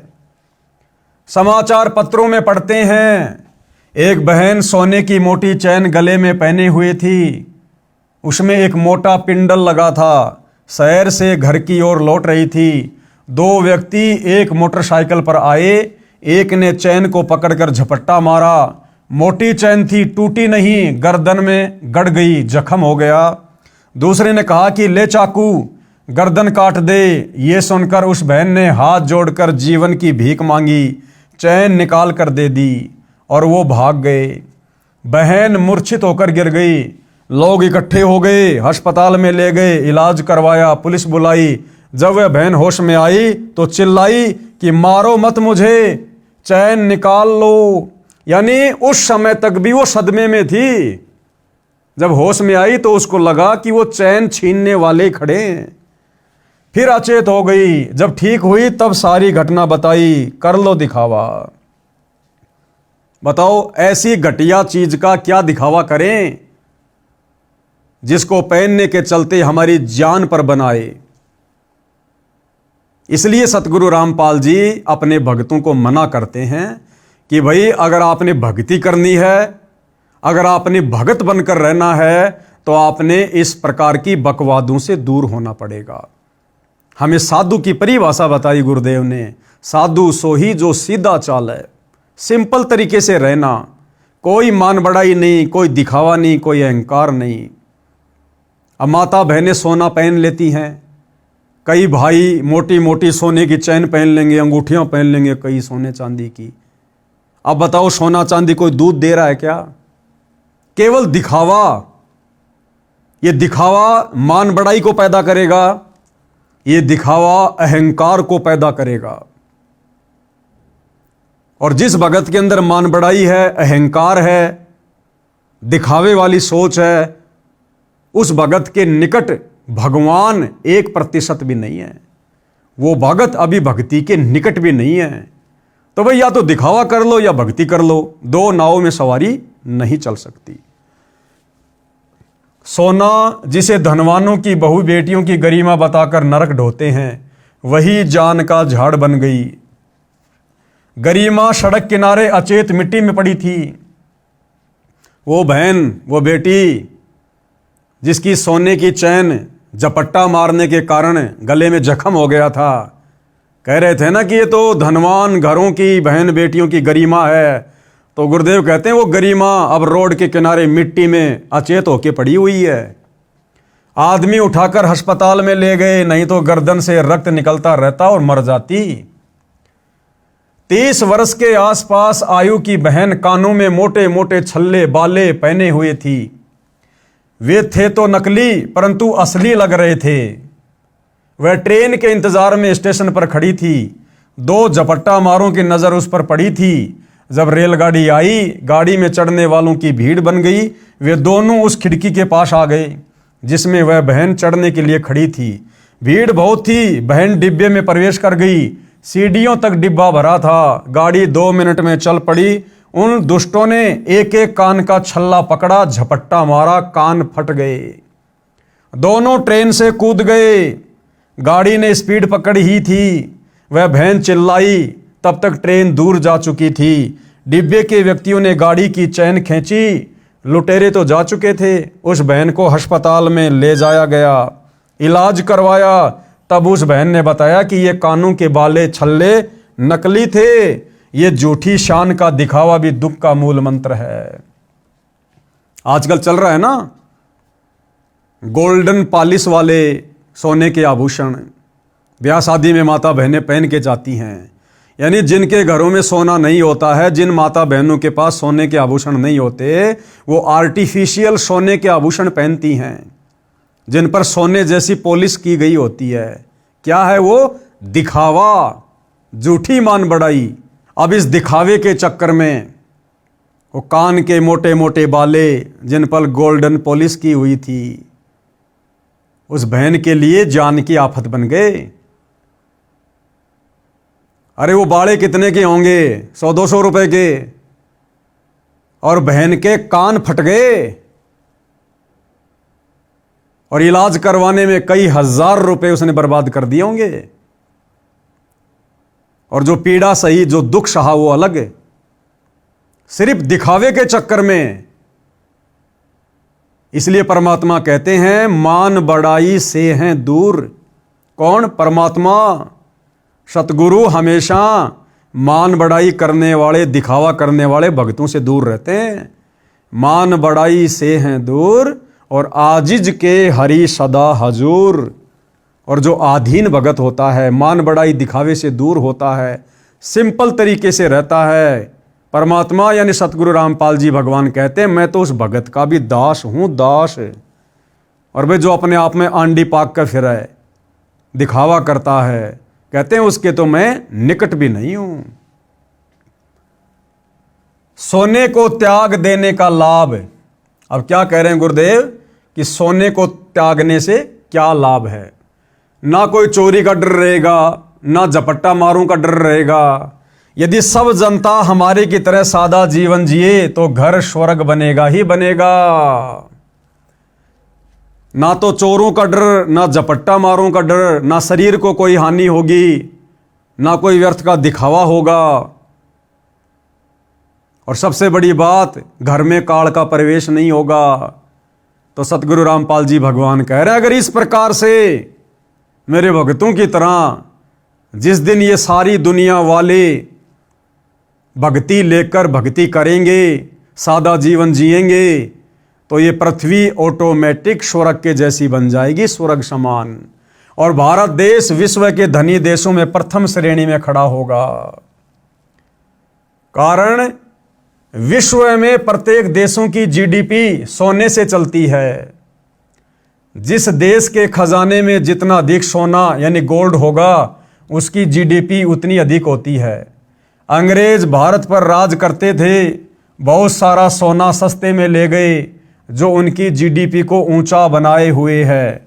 भारत के मंदिरों में सैकड़ों क्विंटल सोना रखा है, जो किसी काम नहीं आता, अंधश्रद्धा के कारण रखा है।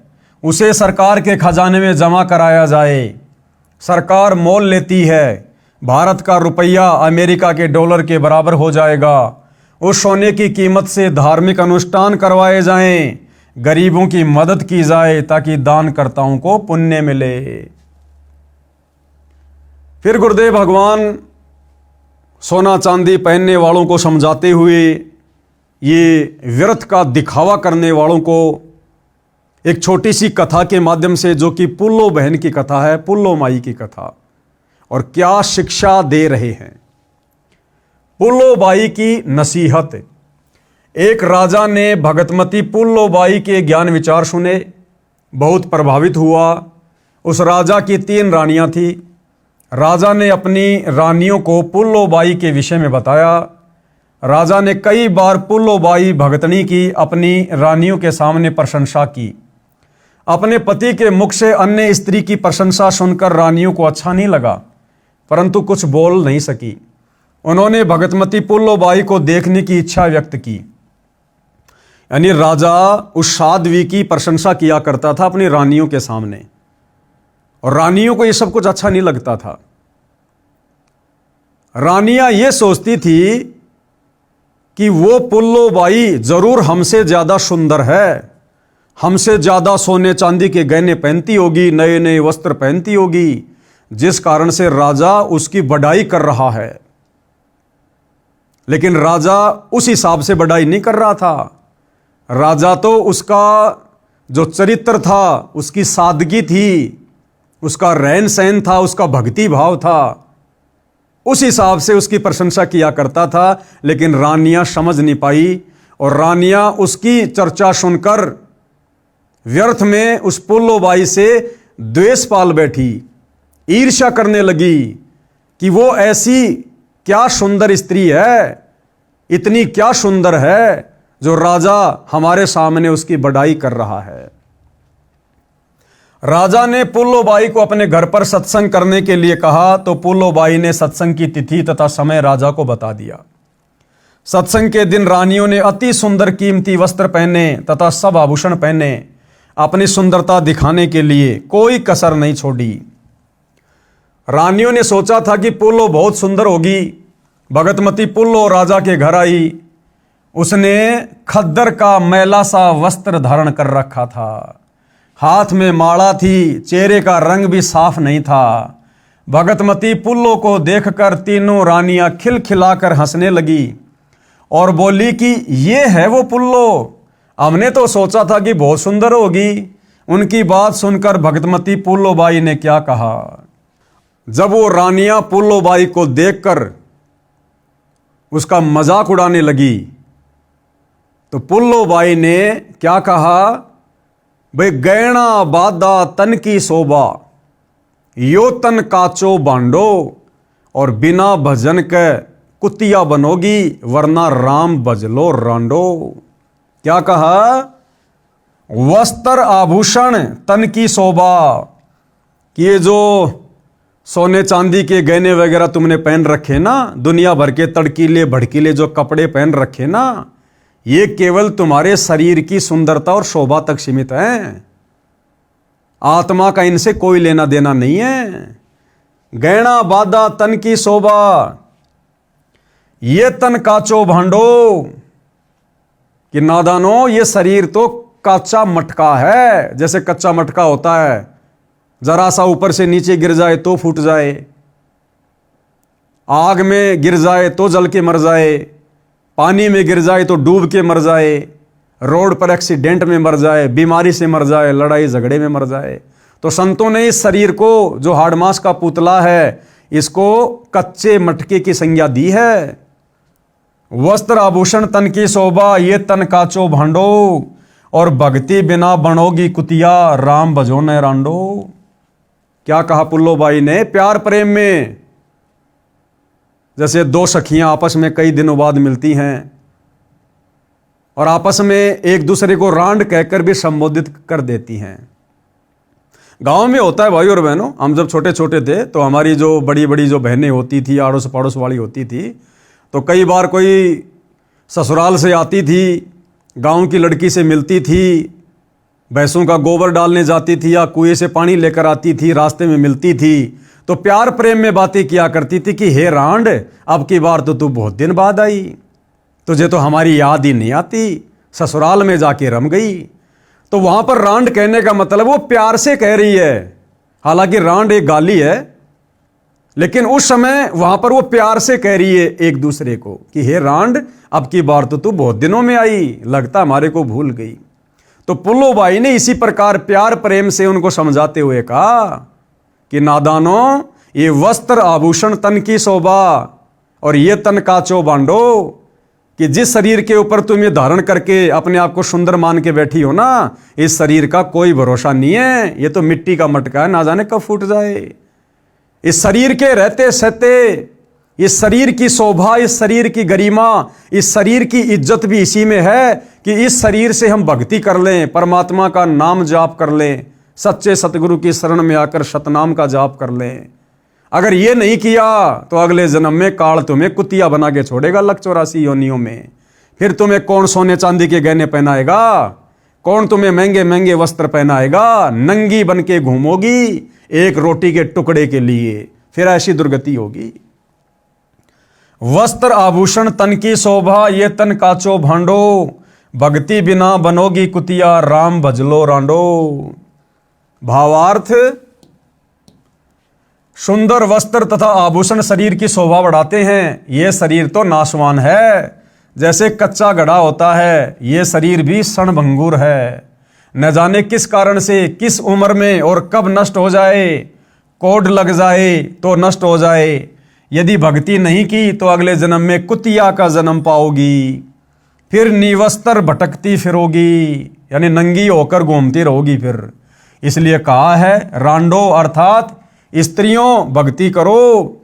रांड शब्द विधवा के लिए प्रयोग होता है, परंतु सामान्य रीति में स्त्रियां अपनी प्रिय सखियों को प्यार से संबोधित करने में प्यार भरी गाली के साथ प्रयोग किया करती हैं। अब शिक्षित होने पर यह शब्द प्रयोग नहीं होता है। भगतमती पुल्लो बाई ने सत्संग सुनाया और उसके बाद में उस बहन पुल्लो बाई ने उन रानियों को बैठाकर सत्संग सुनाया। हमने छोटी छोटी बातों का ध्यान रखना है भाइयों और बहनों। गुरुदेव भगवान कह रहे हैं कि प्यार प्रेम में सखियां आपस में इस शब्द का प्रयोग करती हैं, रांड का, जो कि यह गाली होती है।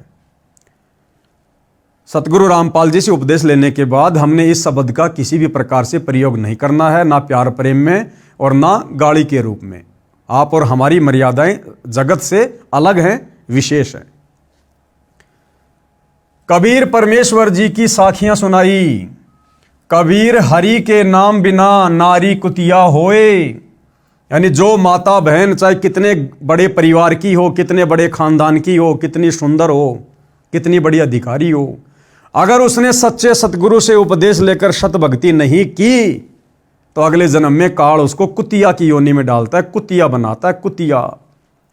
कबीर हरि के नाम बिना नारी कुतिया होए, और गली गली भोकत फिरे, भाई टूक न डाले कोई। कबीर राम रटत कोडी बलो, चूचू पड़े जो चाम, और सुंदर शरीर किस काम का, जा मुख नाही नाम।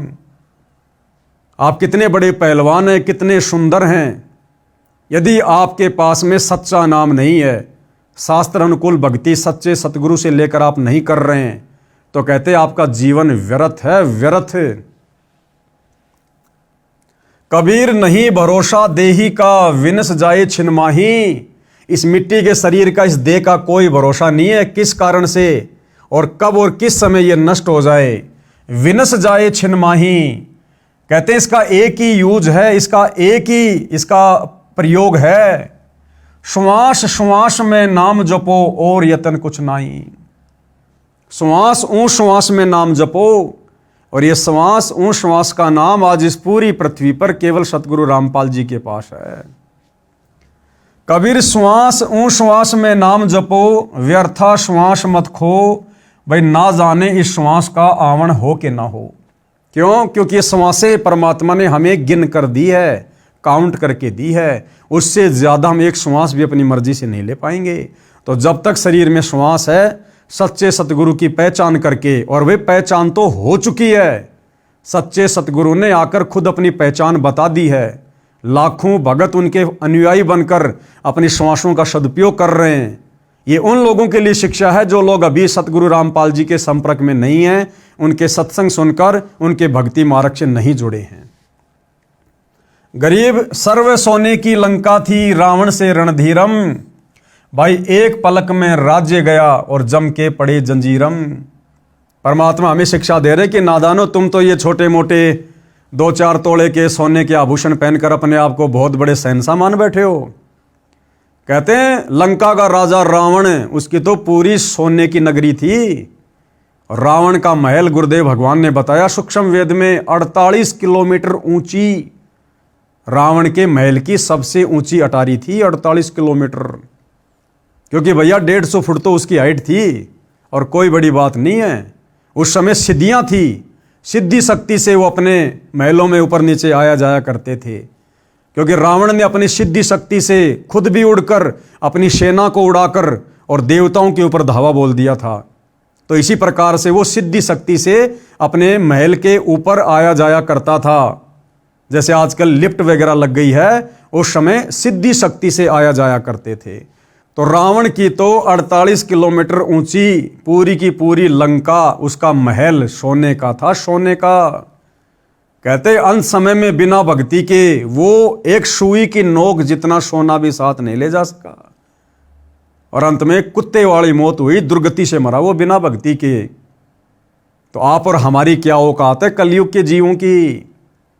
आप और हमारे शरीर का इतना वजन नहीं है। इतना तो रावण एक बार में पेशाब कर दिया करता था, पेशाब। तो भाई और बहनों, आप और हमने इस मान बढ़ाई से, अहंकार से, दिखावे से दूर हटकर, और परमात्मा ने हमें जो दुनिया का सबसे अनमोल धन दे दिया, जो धन रावण के पास भी नहीं था, कंस के पास भी नहीं था, दुर्योधन के पास भी नहीं था। बड़े बड़े ऋषि मुनि महात्मा जंगलों में जा जाकर शरीर को गला गला के मर गए। बड़े बड़े साधु संत महात्मा ऋषि मुनि जंगलों में जा जाकर भक्ति कर करके शरीर को गला गला कर नष्ट हो गए। उनको भी ये धन नहीं मिला जो भक्ति रूपी धन, शास्त्र अनुकूल सत भक्ति रूपी धन आज सतगुरु रामपाल जी ने आप और हमें दे दिया। तो क्या मान बढ़ाई, क्या अहंकार, क्या दिखावा। अब तो अपनी आत्मा का कल्याण करवाना चाहिए, परमात्मा की भक्ति करनी चाहिए। सर्व सोने की लंका थी, रावण से रणधीरम, एक पलक में राज्य गया, जम के पड़े जंजीरम। गरीब मर्द गर्द में मिल गए, रावण से रणधीरम, कंस केश चानूर से हिरणाकुश बलबीरम। गरीब तेरी क्या बुनियाद है, जीव जन्म धर लेत, गरीब दास हरिनाम बिन खाली रह जा खेत। कि है नादान प्राणी, ये रावण, कंस, दुर्योधन, इनके आगे तेरी क्या औकात है? इनके पास तो सब कुछ था, इनके पास में तो बल भी था, धन भी था, सेना भी थी, सिद्धियां भी थी, और बिना भक्ति के अंत में इनकी भी कुत्ते वाली मौत हुई। फिर वर्तमान के कलयुग के इंसान तेरे पास भला है क्या? ना तू शरीर में उनके जैसा, ना तू धन में उनके जैसा, ना तेरे पास कोई सिद्धियां हैं। फिर तू किस बात का अहंकार कर रहा है, घमंड कर रहा है? हाथ में 5,000 का चांदी का ब्रासलेट बनवा लिया, दिन में 10 बार हाथ के झटके मार मार लोगों को दिखा रहा है, 2-4 अंगूठियां बनवा ली हैं। एक छोटा सा चुटकुला है कि दिखावा कितनी बुरी चीज है।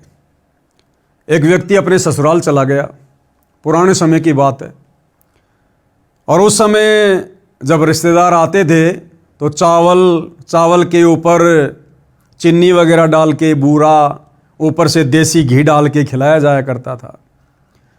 तो सास ने अपने दामाद को थाली में चावल डाल दिए, घी डाल दिया, शक्कर डाल दी, और वो खाने लगा।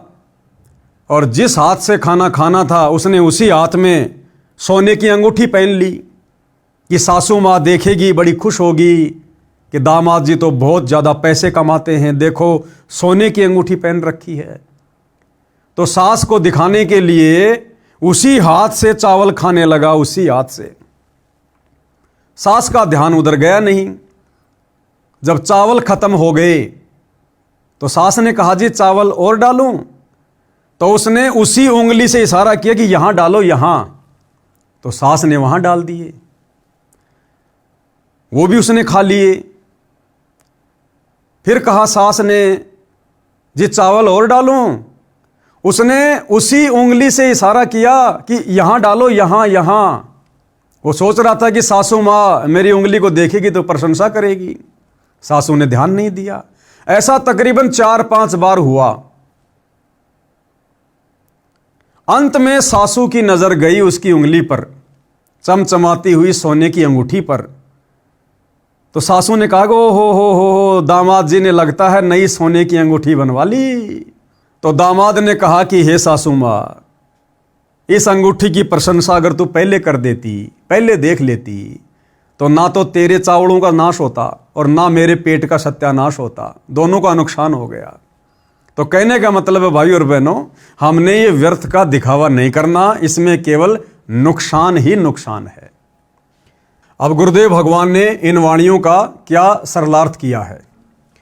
कबीर परमेश्वर जी ने अध्यात्म का विधान बताया है, यानी परमात्मा का ये नियम है। कहा है कि जो स्त्री भक्ति नहीं करती वह अगले जन्म में कुतिया का जीवन प्राप्त करके गली गली भोंकती फिरती है। कोई उसको भोजन का टुकड़ा भी नहीं डालता। मानव जीवन में सब भोजन समय पर मिल रहा था, भक्ति ना करने से ये दशा होगी। फिर ये दुर्गति होती है उन बड़े बड़े घरानों की, बड़े बड़े परिवारों की बहन बेटियों की, जो सत्संगों में नहीं जाती, जो शास्त्र अनुकूल सत भक्ति नहीं करती। फिर आगे चलकर अगले जीवन में वो कुतिया बन के नंगी घूमती हैं, नंगी एक रोटी के टुकड़े के लिए टकटकी लगा के बैठी रहती हैं। परमात्मा की भक्ति कुष्ठ रोगी क्या होता है? जिसके शरीर की खाल भी कट कट कर गिर रही है, उससे रक्त निकल कर गिर रहा है। कहते अगर ऐसा व्यक्ति भी परमात्मा की भक्ति करता है तो बहुत अच्छा है। भक्ति करने से उसका कुष्ठ रोग भी ठीक हो जाएगा और उसका भविष्य भी उज्जवल होगा। और जो भक्ति नहीं करता वो चाहे सुंदर शरीर वाला भी क्यों ना हो, उसका सुंदर स्वस्थ शरीर किसी काम का नहीं। इस जन्म में भी रोगी हो जाएगा, अस्वस्थ हो जाएगा, और मरने के बाद गधे कुत्ते के शरीर मिलेंगे, कुत्ता बनेगा, पूरे शरीर पर खुजली होगी, कीड़े पड़ेंगे। ऐसी दुर्गति उन व्यक्तियों की होती है जो व्यक्ति मनुष्य शरीर में सत भक्ति नहीं करते। आगे परमात्मा कहते हैं, इस मानव शरीर का कोई विश्वास नहीं है कि यह कब तथा किस कारण से नष्ट हो जाए। इसे बचाकर नहीं रखा जा सकता। इसका एक उपाय है, भक्ति करो, इतना सुमरण करो कि एक श्वास भी नाम के जाप बिना खाली ना जाए। श्वास छोड़ते समय तथा लेते समय प्रत्येक श्वास में नाम जाप करो, यानी श्वास ऊ श्वास में नाम जपो, व्यर्था श्वास न खोए। श्वास को नाम के जाप बिना व्यर्थ में ना खो। इस श्वास का ज्ञान नहीं है, ये अंदर गया है तो बाहर आएगा कि नहीं आएगा। इसलिए गफलत ना करके भक्ति में लग जाओ। यदि आपके पास धन है और सुविधाएं भी हैं, इनके कारण भक्ति करना कभी मत भूलना। श्रीलंका के राजा रावण के पास अत्यधिक धन था, उसने सोने के मकान बना रखे थे और खुद भी योद्धा था, परंतु श्री रामचंद्र के साथ युद्ध हुआ, मारा भी गया और वो सोना भी लूट लिया गया और राज्य भी गया। ये सब एक पलक में हो गया, यानी राम जी के तीर से मारा गया। कुछ ही समय में सब कुछ नष्ट हो गया तथा यम के दूत यानी मृत्यु देवता के नौकर उस रावण को जंजीरों में बांध कर ले गए, नरक में डाला गया। वो रावण, जिस रावण ने ऊपर के लोकों पर आक्रमण करके 33 करोड़ देवी देवताओं को अपनी कैद में डाल रखा था, मृत्यु के बाद सत भक्ति ना करने के कारण उस रावण की ऊपर यमलोक में फिर दुर्गति हुई, नरक में डाला गया। नरक में यम के दूत मरने के बाद जंजीरों में जकड़ कर ले गए, जंजीरों में। तो आप और हम इस कलयुग के दो कोटि के जीव, ना हमारे पास में कोई धन है ना कोई बल है, फिर आप और हमारी भला क्या औकात है कि भक्ति बिना हम सही तरीके से रह सकते हैं, हमारा भविष्य उज्जवल हो सकता है। तो रावण की तो सोने की लंका भी लास्ट में लूट ली गई। बहुत सारे भाई बहन अज्ञानता में कह देते हैं कि रावण के मरने के बाद में सोने की लंका का क्या हुआ, वो सोना कहाँ चला गया। तो दास एक बार सुन रहा था सोशल मीडिया पर, अनिरुद्धाचार्य से कोई सवाल कर रहा था कि जी रावण की मृत्यु के बाद में सोने की लंका का क्या हुआ। तो किसी ने कहा कि सोने की लंका तो जला दी गई थी। सुना था हमने कि हनुमान जी की पूंछ में आग लगाई गई, हनुमान जी ने फुदक फुदक कर पूरी लंका में आग लगा दी और सारी सोने की लंका जल गई। तो फिर किसी ने सवाल किया कि जी हमने सुना सोना तो कभी जलता ही नहीं है, सोना तो जलता ही नहीं है। फिर वो अनिरुद्धाचार्य चुप हो गया। फिर वो कहने लगा कि वो सोना जब वो पिघला तो वो समुद्र में जाके बह गया। यानी अपनी बात को किसी भी प्रकार से नकली धर्मगुरुओं ने ऊपर रखना है, लेकिन भाइयों और बहनों यथार्थता क्या थी ये परमात्मा ही बता सकते हैं। तो सतगुरु रामपाल जी ने सच्चाई बताई कि रावण की मृत्यु के बाद वो सोने की लंका का क्या हुआ। गुरुदेव ने बताया कई करोड़ों की संख्या में वानर गए हुए थे श्री रामचंद्र जी की ओर से युद्ध करने के लिए, और जब रावण मर गया उसके बाद में वो वानर सोने को उठा उठा कर ले आए थे। कोई 2 किलो लाया, कोई 5 किलो लाया, कोई 10 किलो लाया। इस प्रकार से वो सोने की लंका को लूट लूट कर लेकर आ गए थे। रावण जैसे मर्दाने यानी सूरवीर मिट्टी में मिल गए तथा मथुरा का राजा कंस, उसका प्रसिद्ध पहलवान चाणूर, कंस का नौकर केसी रूपधारी राक्षस तथा हिरण्यकशिपु जैसे बलवान भी भक्ति बिना जीवन व्यर्थ कर गए।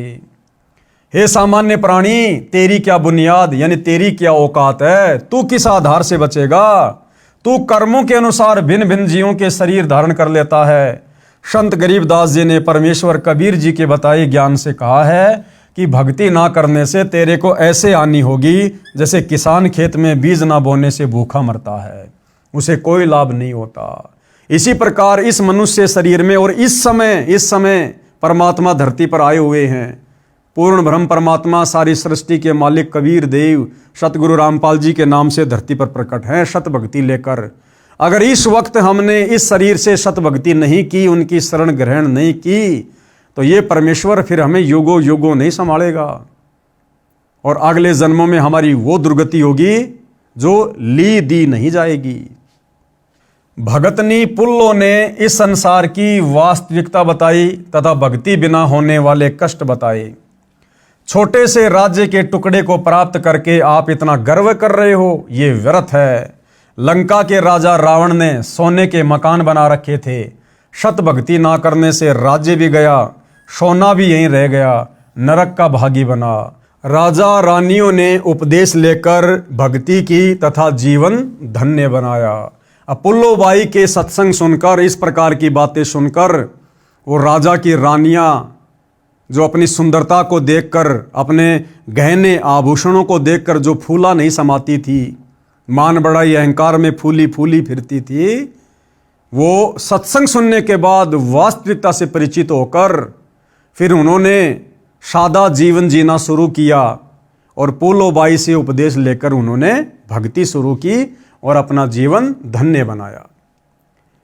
महाकष्ट मोल लेते हैं जो व्यक्ति भक्ति नहीं करते, दुनिया भर की बकवाद करते हैं, वो आगे चलकर महाकष्ट मोल लेते हैं। कैसे?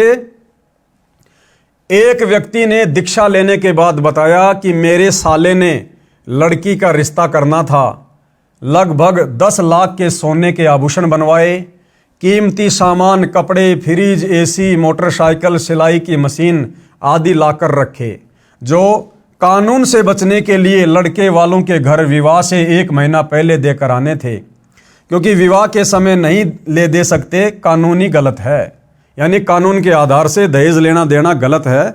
इसलिए वो बचने के लिए और सारा का सारा सामान इकट्ठा करके ले आया और वो सामान उसने महीने भर पहले लड़के वाले के घर पर पहुंचाने थे।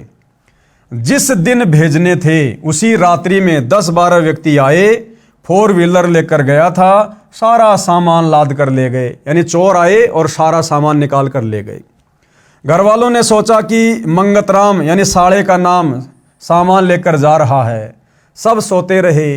सुबह मंगतराम उठा तो घर खाली था, पता चला तो पेट पकड़कर बैठ गया, भेद भी नहीं लगा।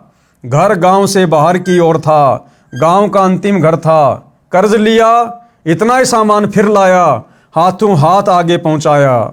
ये गलत रीति रिवाज के कारण महाकष्ट मोल ले रखा है। ऐसी ऐसी अनेकों घटनाएं होती हैं। ये दुख सब पुराने रीति रिवाजों परंपराओं की देन है।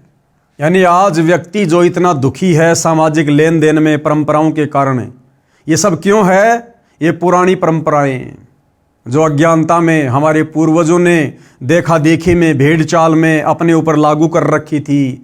अपने पूर्वजों से देखकर भेड़ चाल में आप और हमने अपने ऊपर लाद रखी थी और इन्हीं परंपराओं के बोझ तले दबकर आप और हम भी इसी प्रकार से मरकर जाने वाले थे। लेकिन सतगुरु रामपाल जी भगवान ने दया करी, मेहर करी, हमें सत ज्ञान से परिचित करवाया, हमें सत भक्ति प्रदान की और इन व्यर्थ की सामाजिक परंपराओं से हमें दूर किया। ये दुख सब पुराने रीति रिवाजों परंपराओं की देन है जो हमने स्वयं लाद रखा है।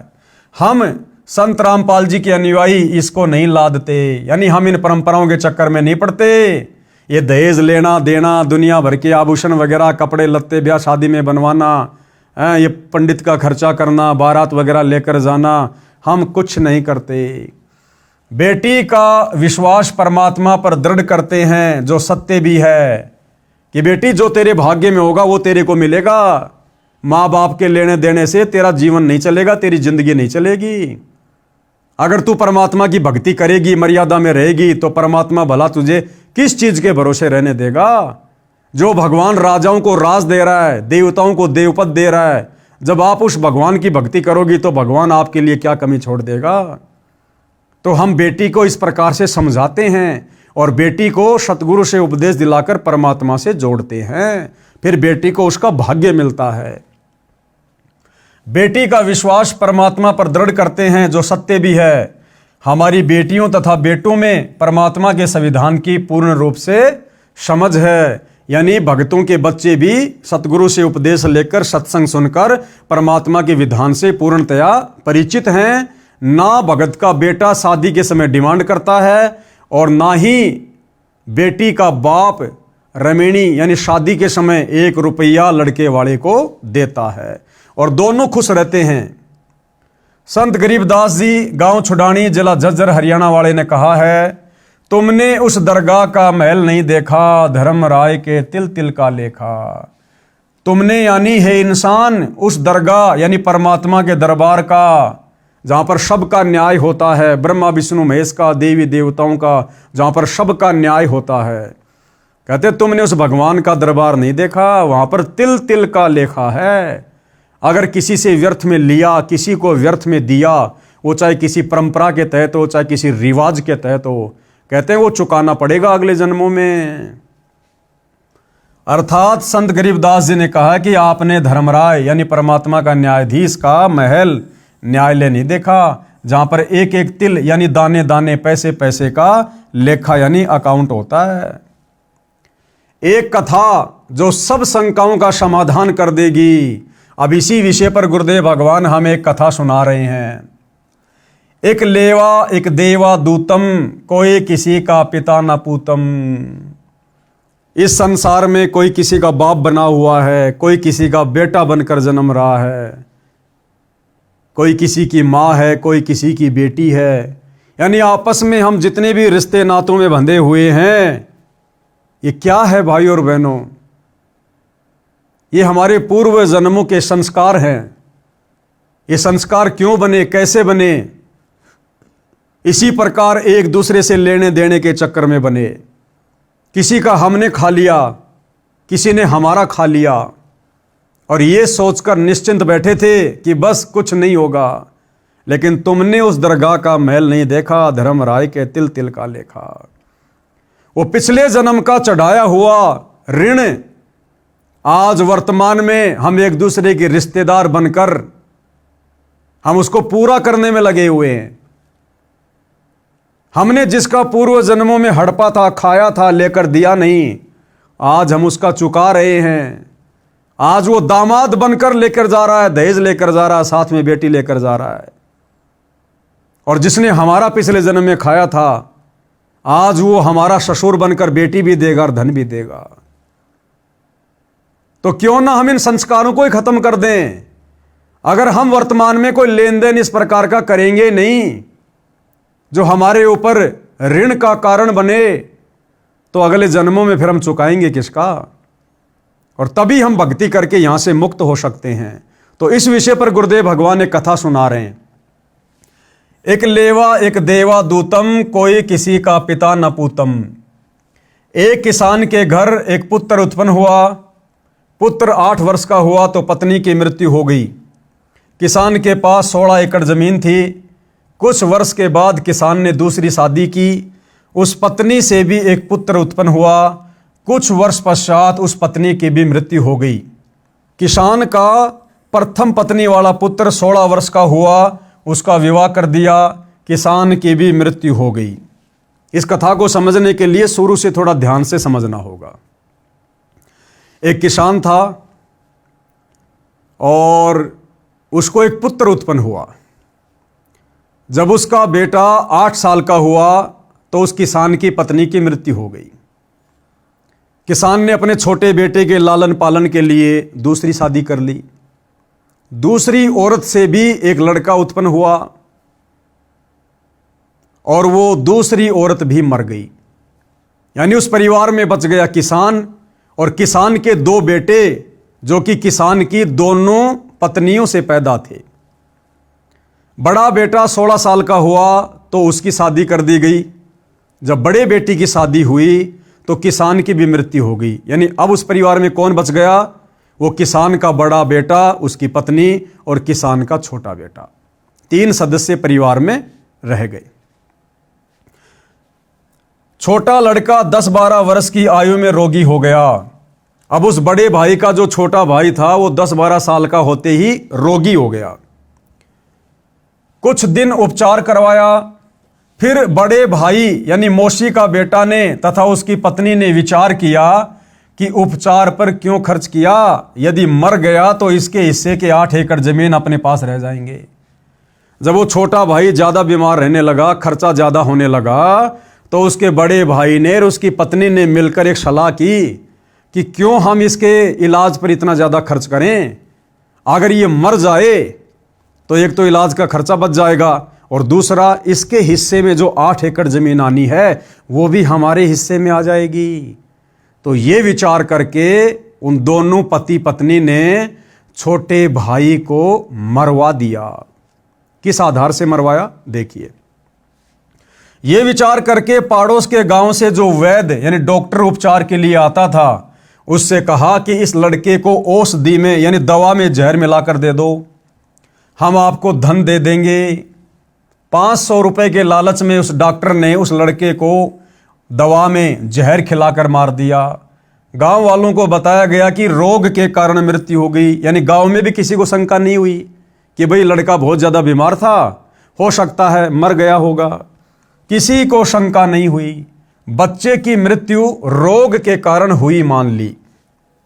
उस मौसी के बेटे की मृत्यु के 1 वर्ष पश्चात बड़े भाई को पुत्र प्राप्त हुआ। अब जैसे ही वो छोटा भाई मर गया, उसको मरवा दिया गया। उसकी मृत्यु के 1 साल बाद उसका जो बड़ा भाई था और उसकी भाभी थी, उनको एक बेटा उत्पन्न हुआ। अब ध्यान देना भाई और बहनों, हम कैसे आपस में ऋण संबंधों में फंसे पड़े हैं। यहां कोई किसी का भाई नहीं, कोई किसी का बेटा नहीं, कोई किसी का बाप नहीं।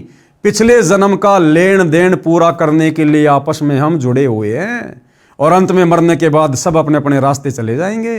ना बेटा बाप के साथ जाएगा, ना माँ बेटी के साथ जाएगी। तो वो जब उसका छोटा भाई मर गया, जिसको मरवा दिया गया था जहर देकर, उसके मरने के 1 साल बाद में उसके बड़े भाई को एक लड़का उत्पन्न हुआ।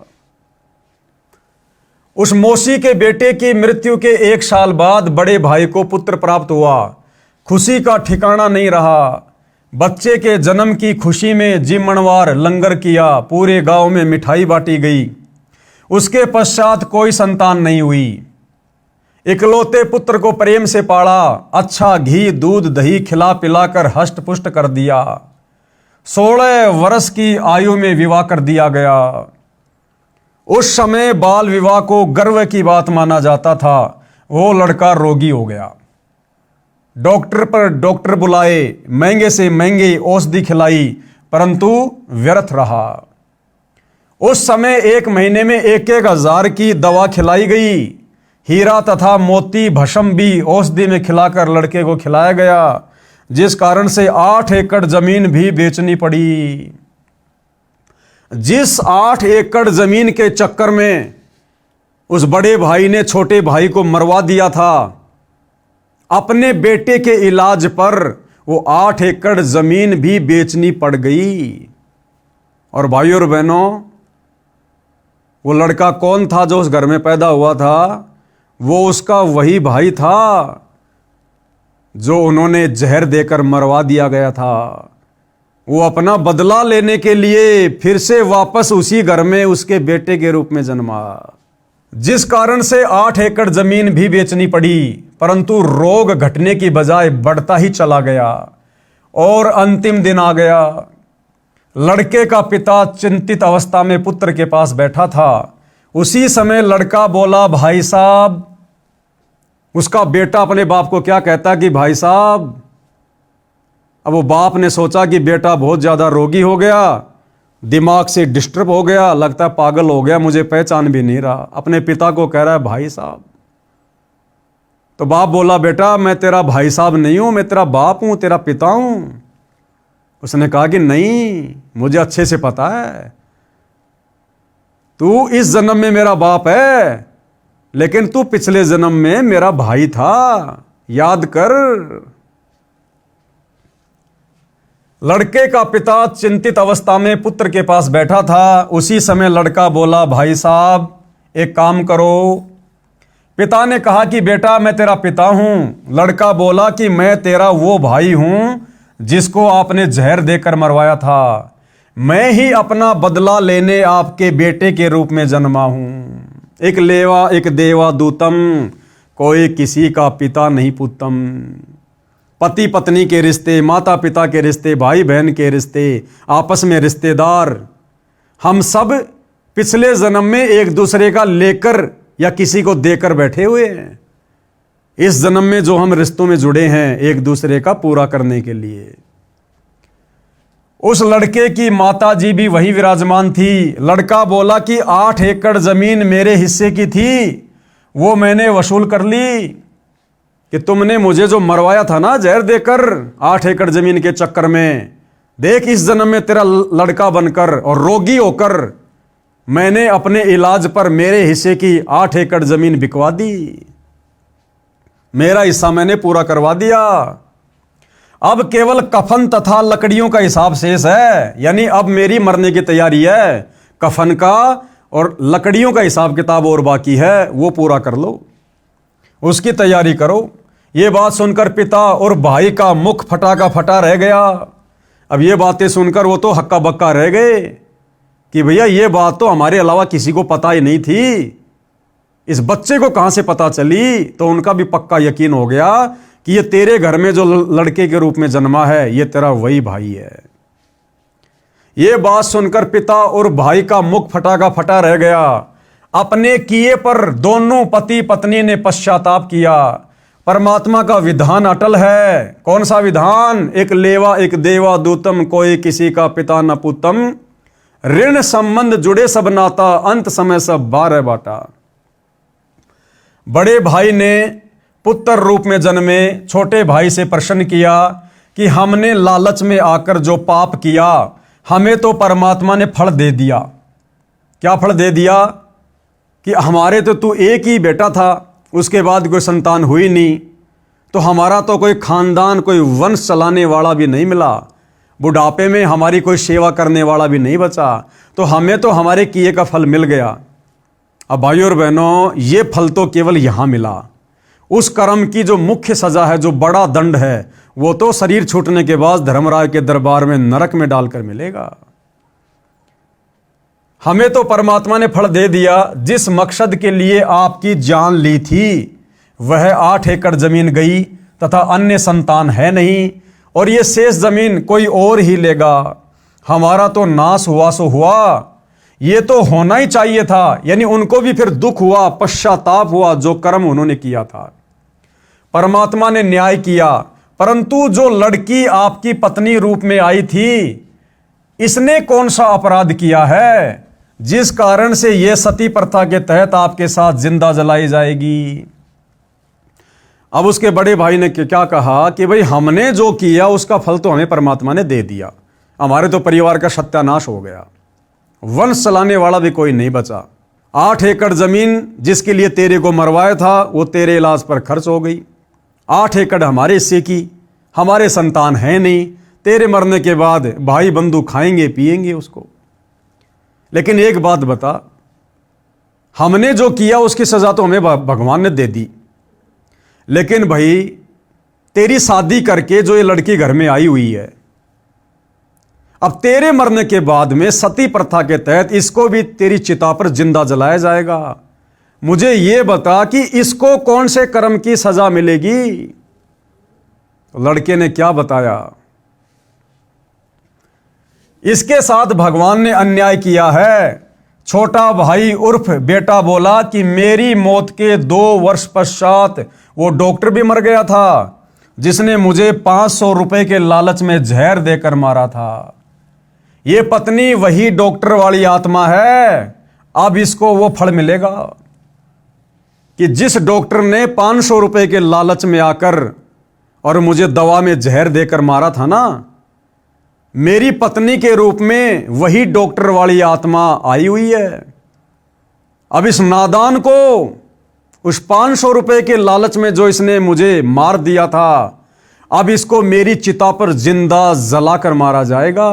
तुमने उस दरगाह का महल नहीं देखा, धर्मराज के तिल तिल का लेखा। अब ये जिंदा जलाई जाएगी। उस समय सती प्रथा जोरों पर थी। पति की मृत्यु के बाद पत्नी को जिंदा उसी चिता में जलाया जाता था।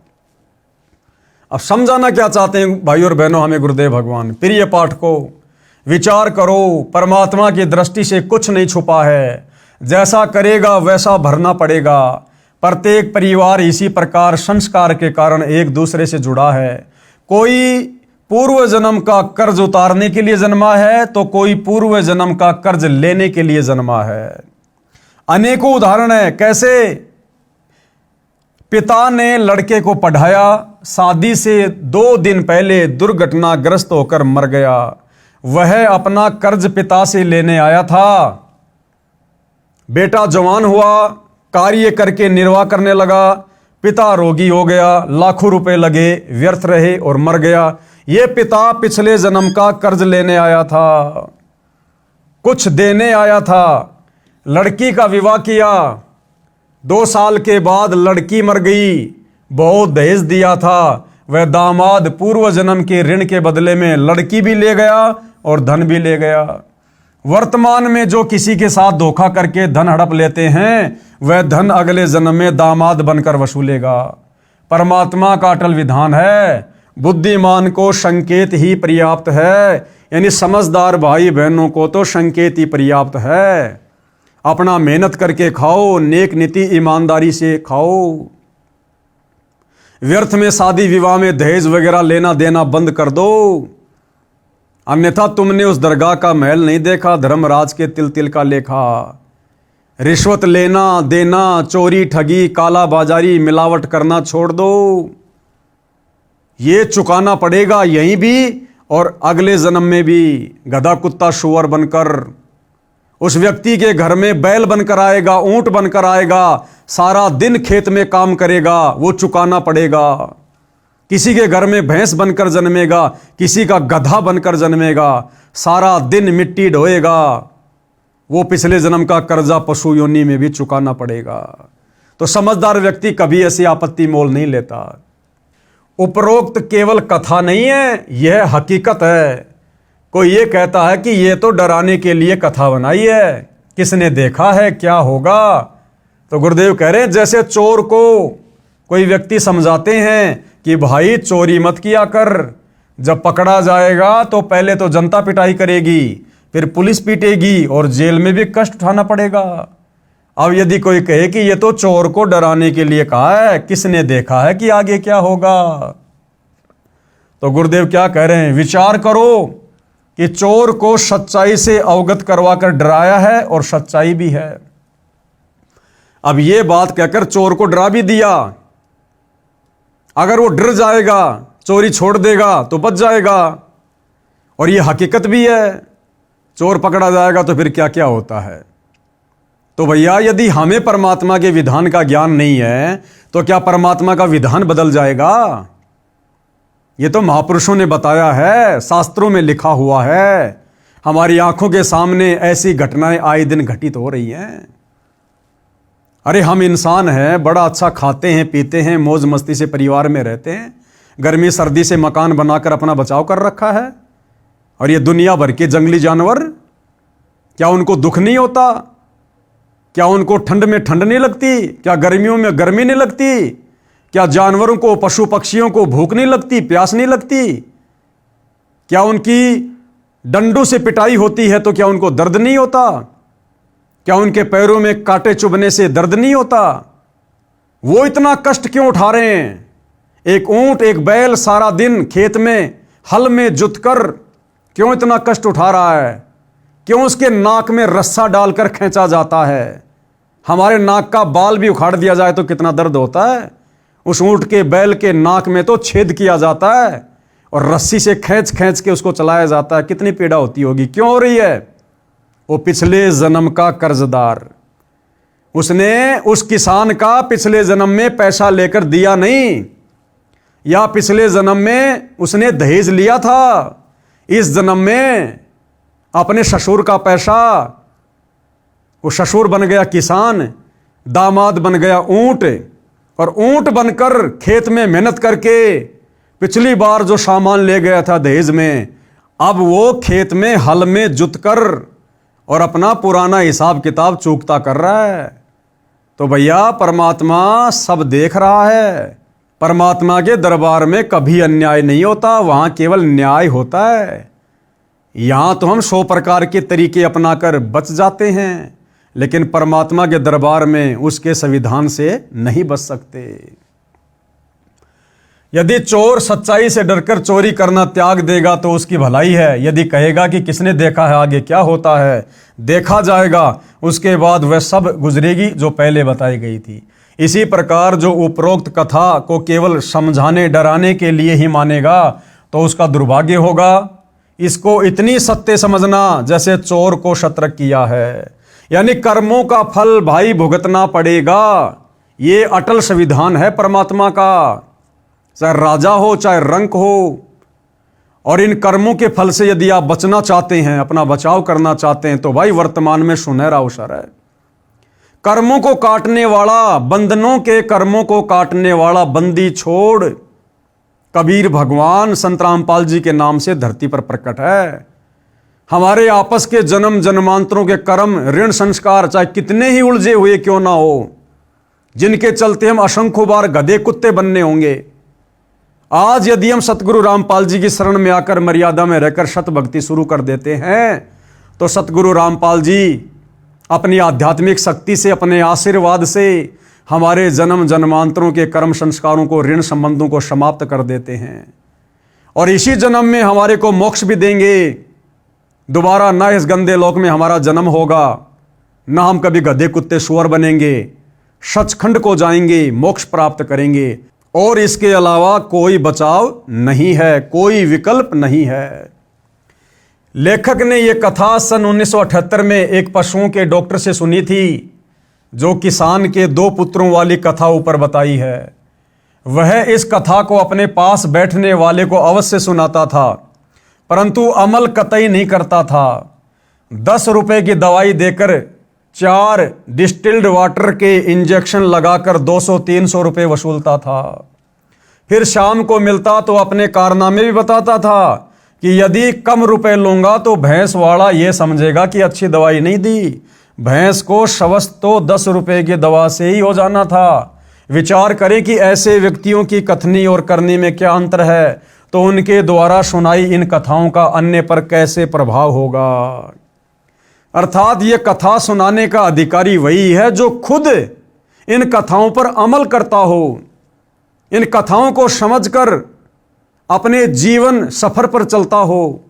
ऐसे व्यक्ति के मुख से सुनकर ही सामने वाले पर असर होगा। यानी मैं सारे काम उल्टे करूं और आपको ये कथा सुनाऊं भगत बनाने वाली, तो मेरे द्वारा बताई गई, समझाई गई कथाओं का, कहानियों का सामने वाले पर किसी प्रकार का कोई असर नहीं होगा। इसलिए वो खुद भी फिर परमात्मा का दोषी बन जाता है, जो इन कथाओं को सुनाता है लेकिन खुद अमल नहीं करता।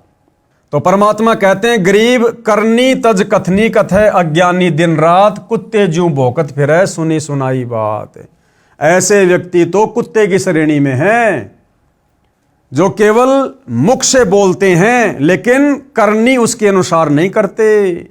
तो कहते हैं वो तो कुत्ते की जू सारा दिन भौंकते फिरते हैं।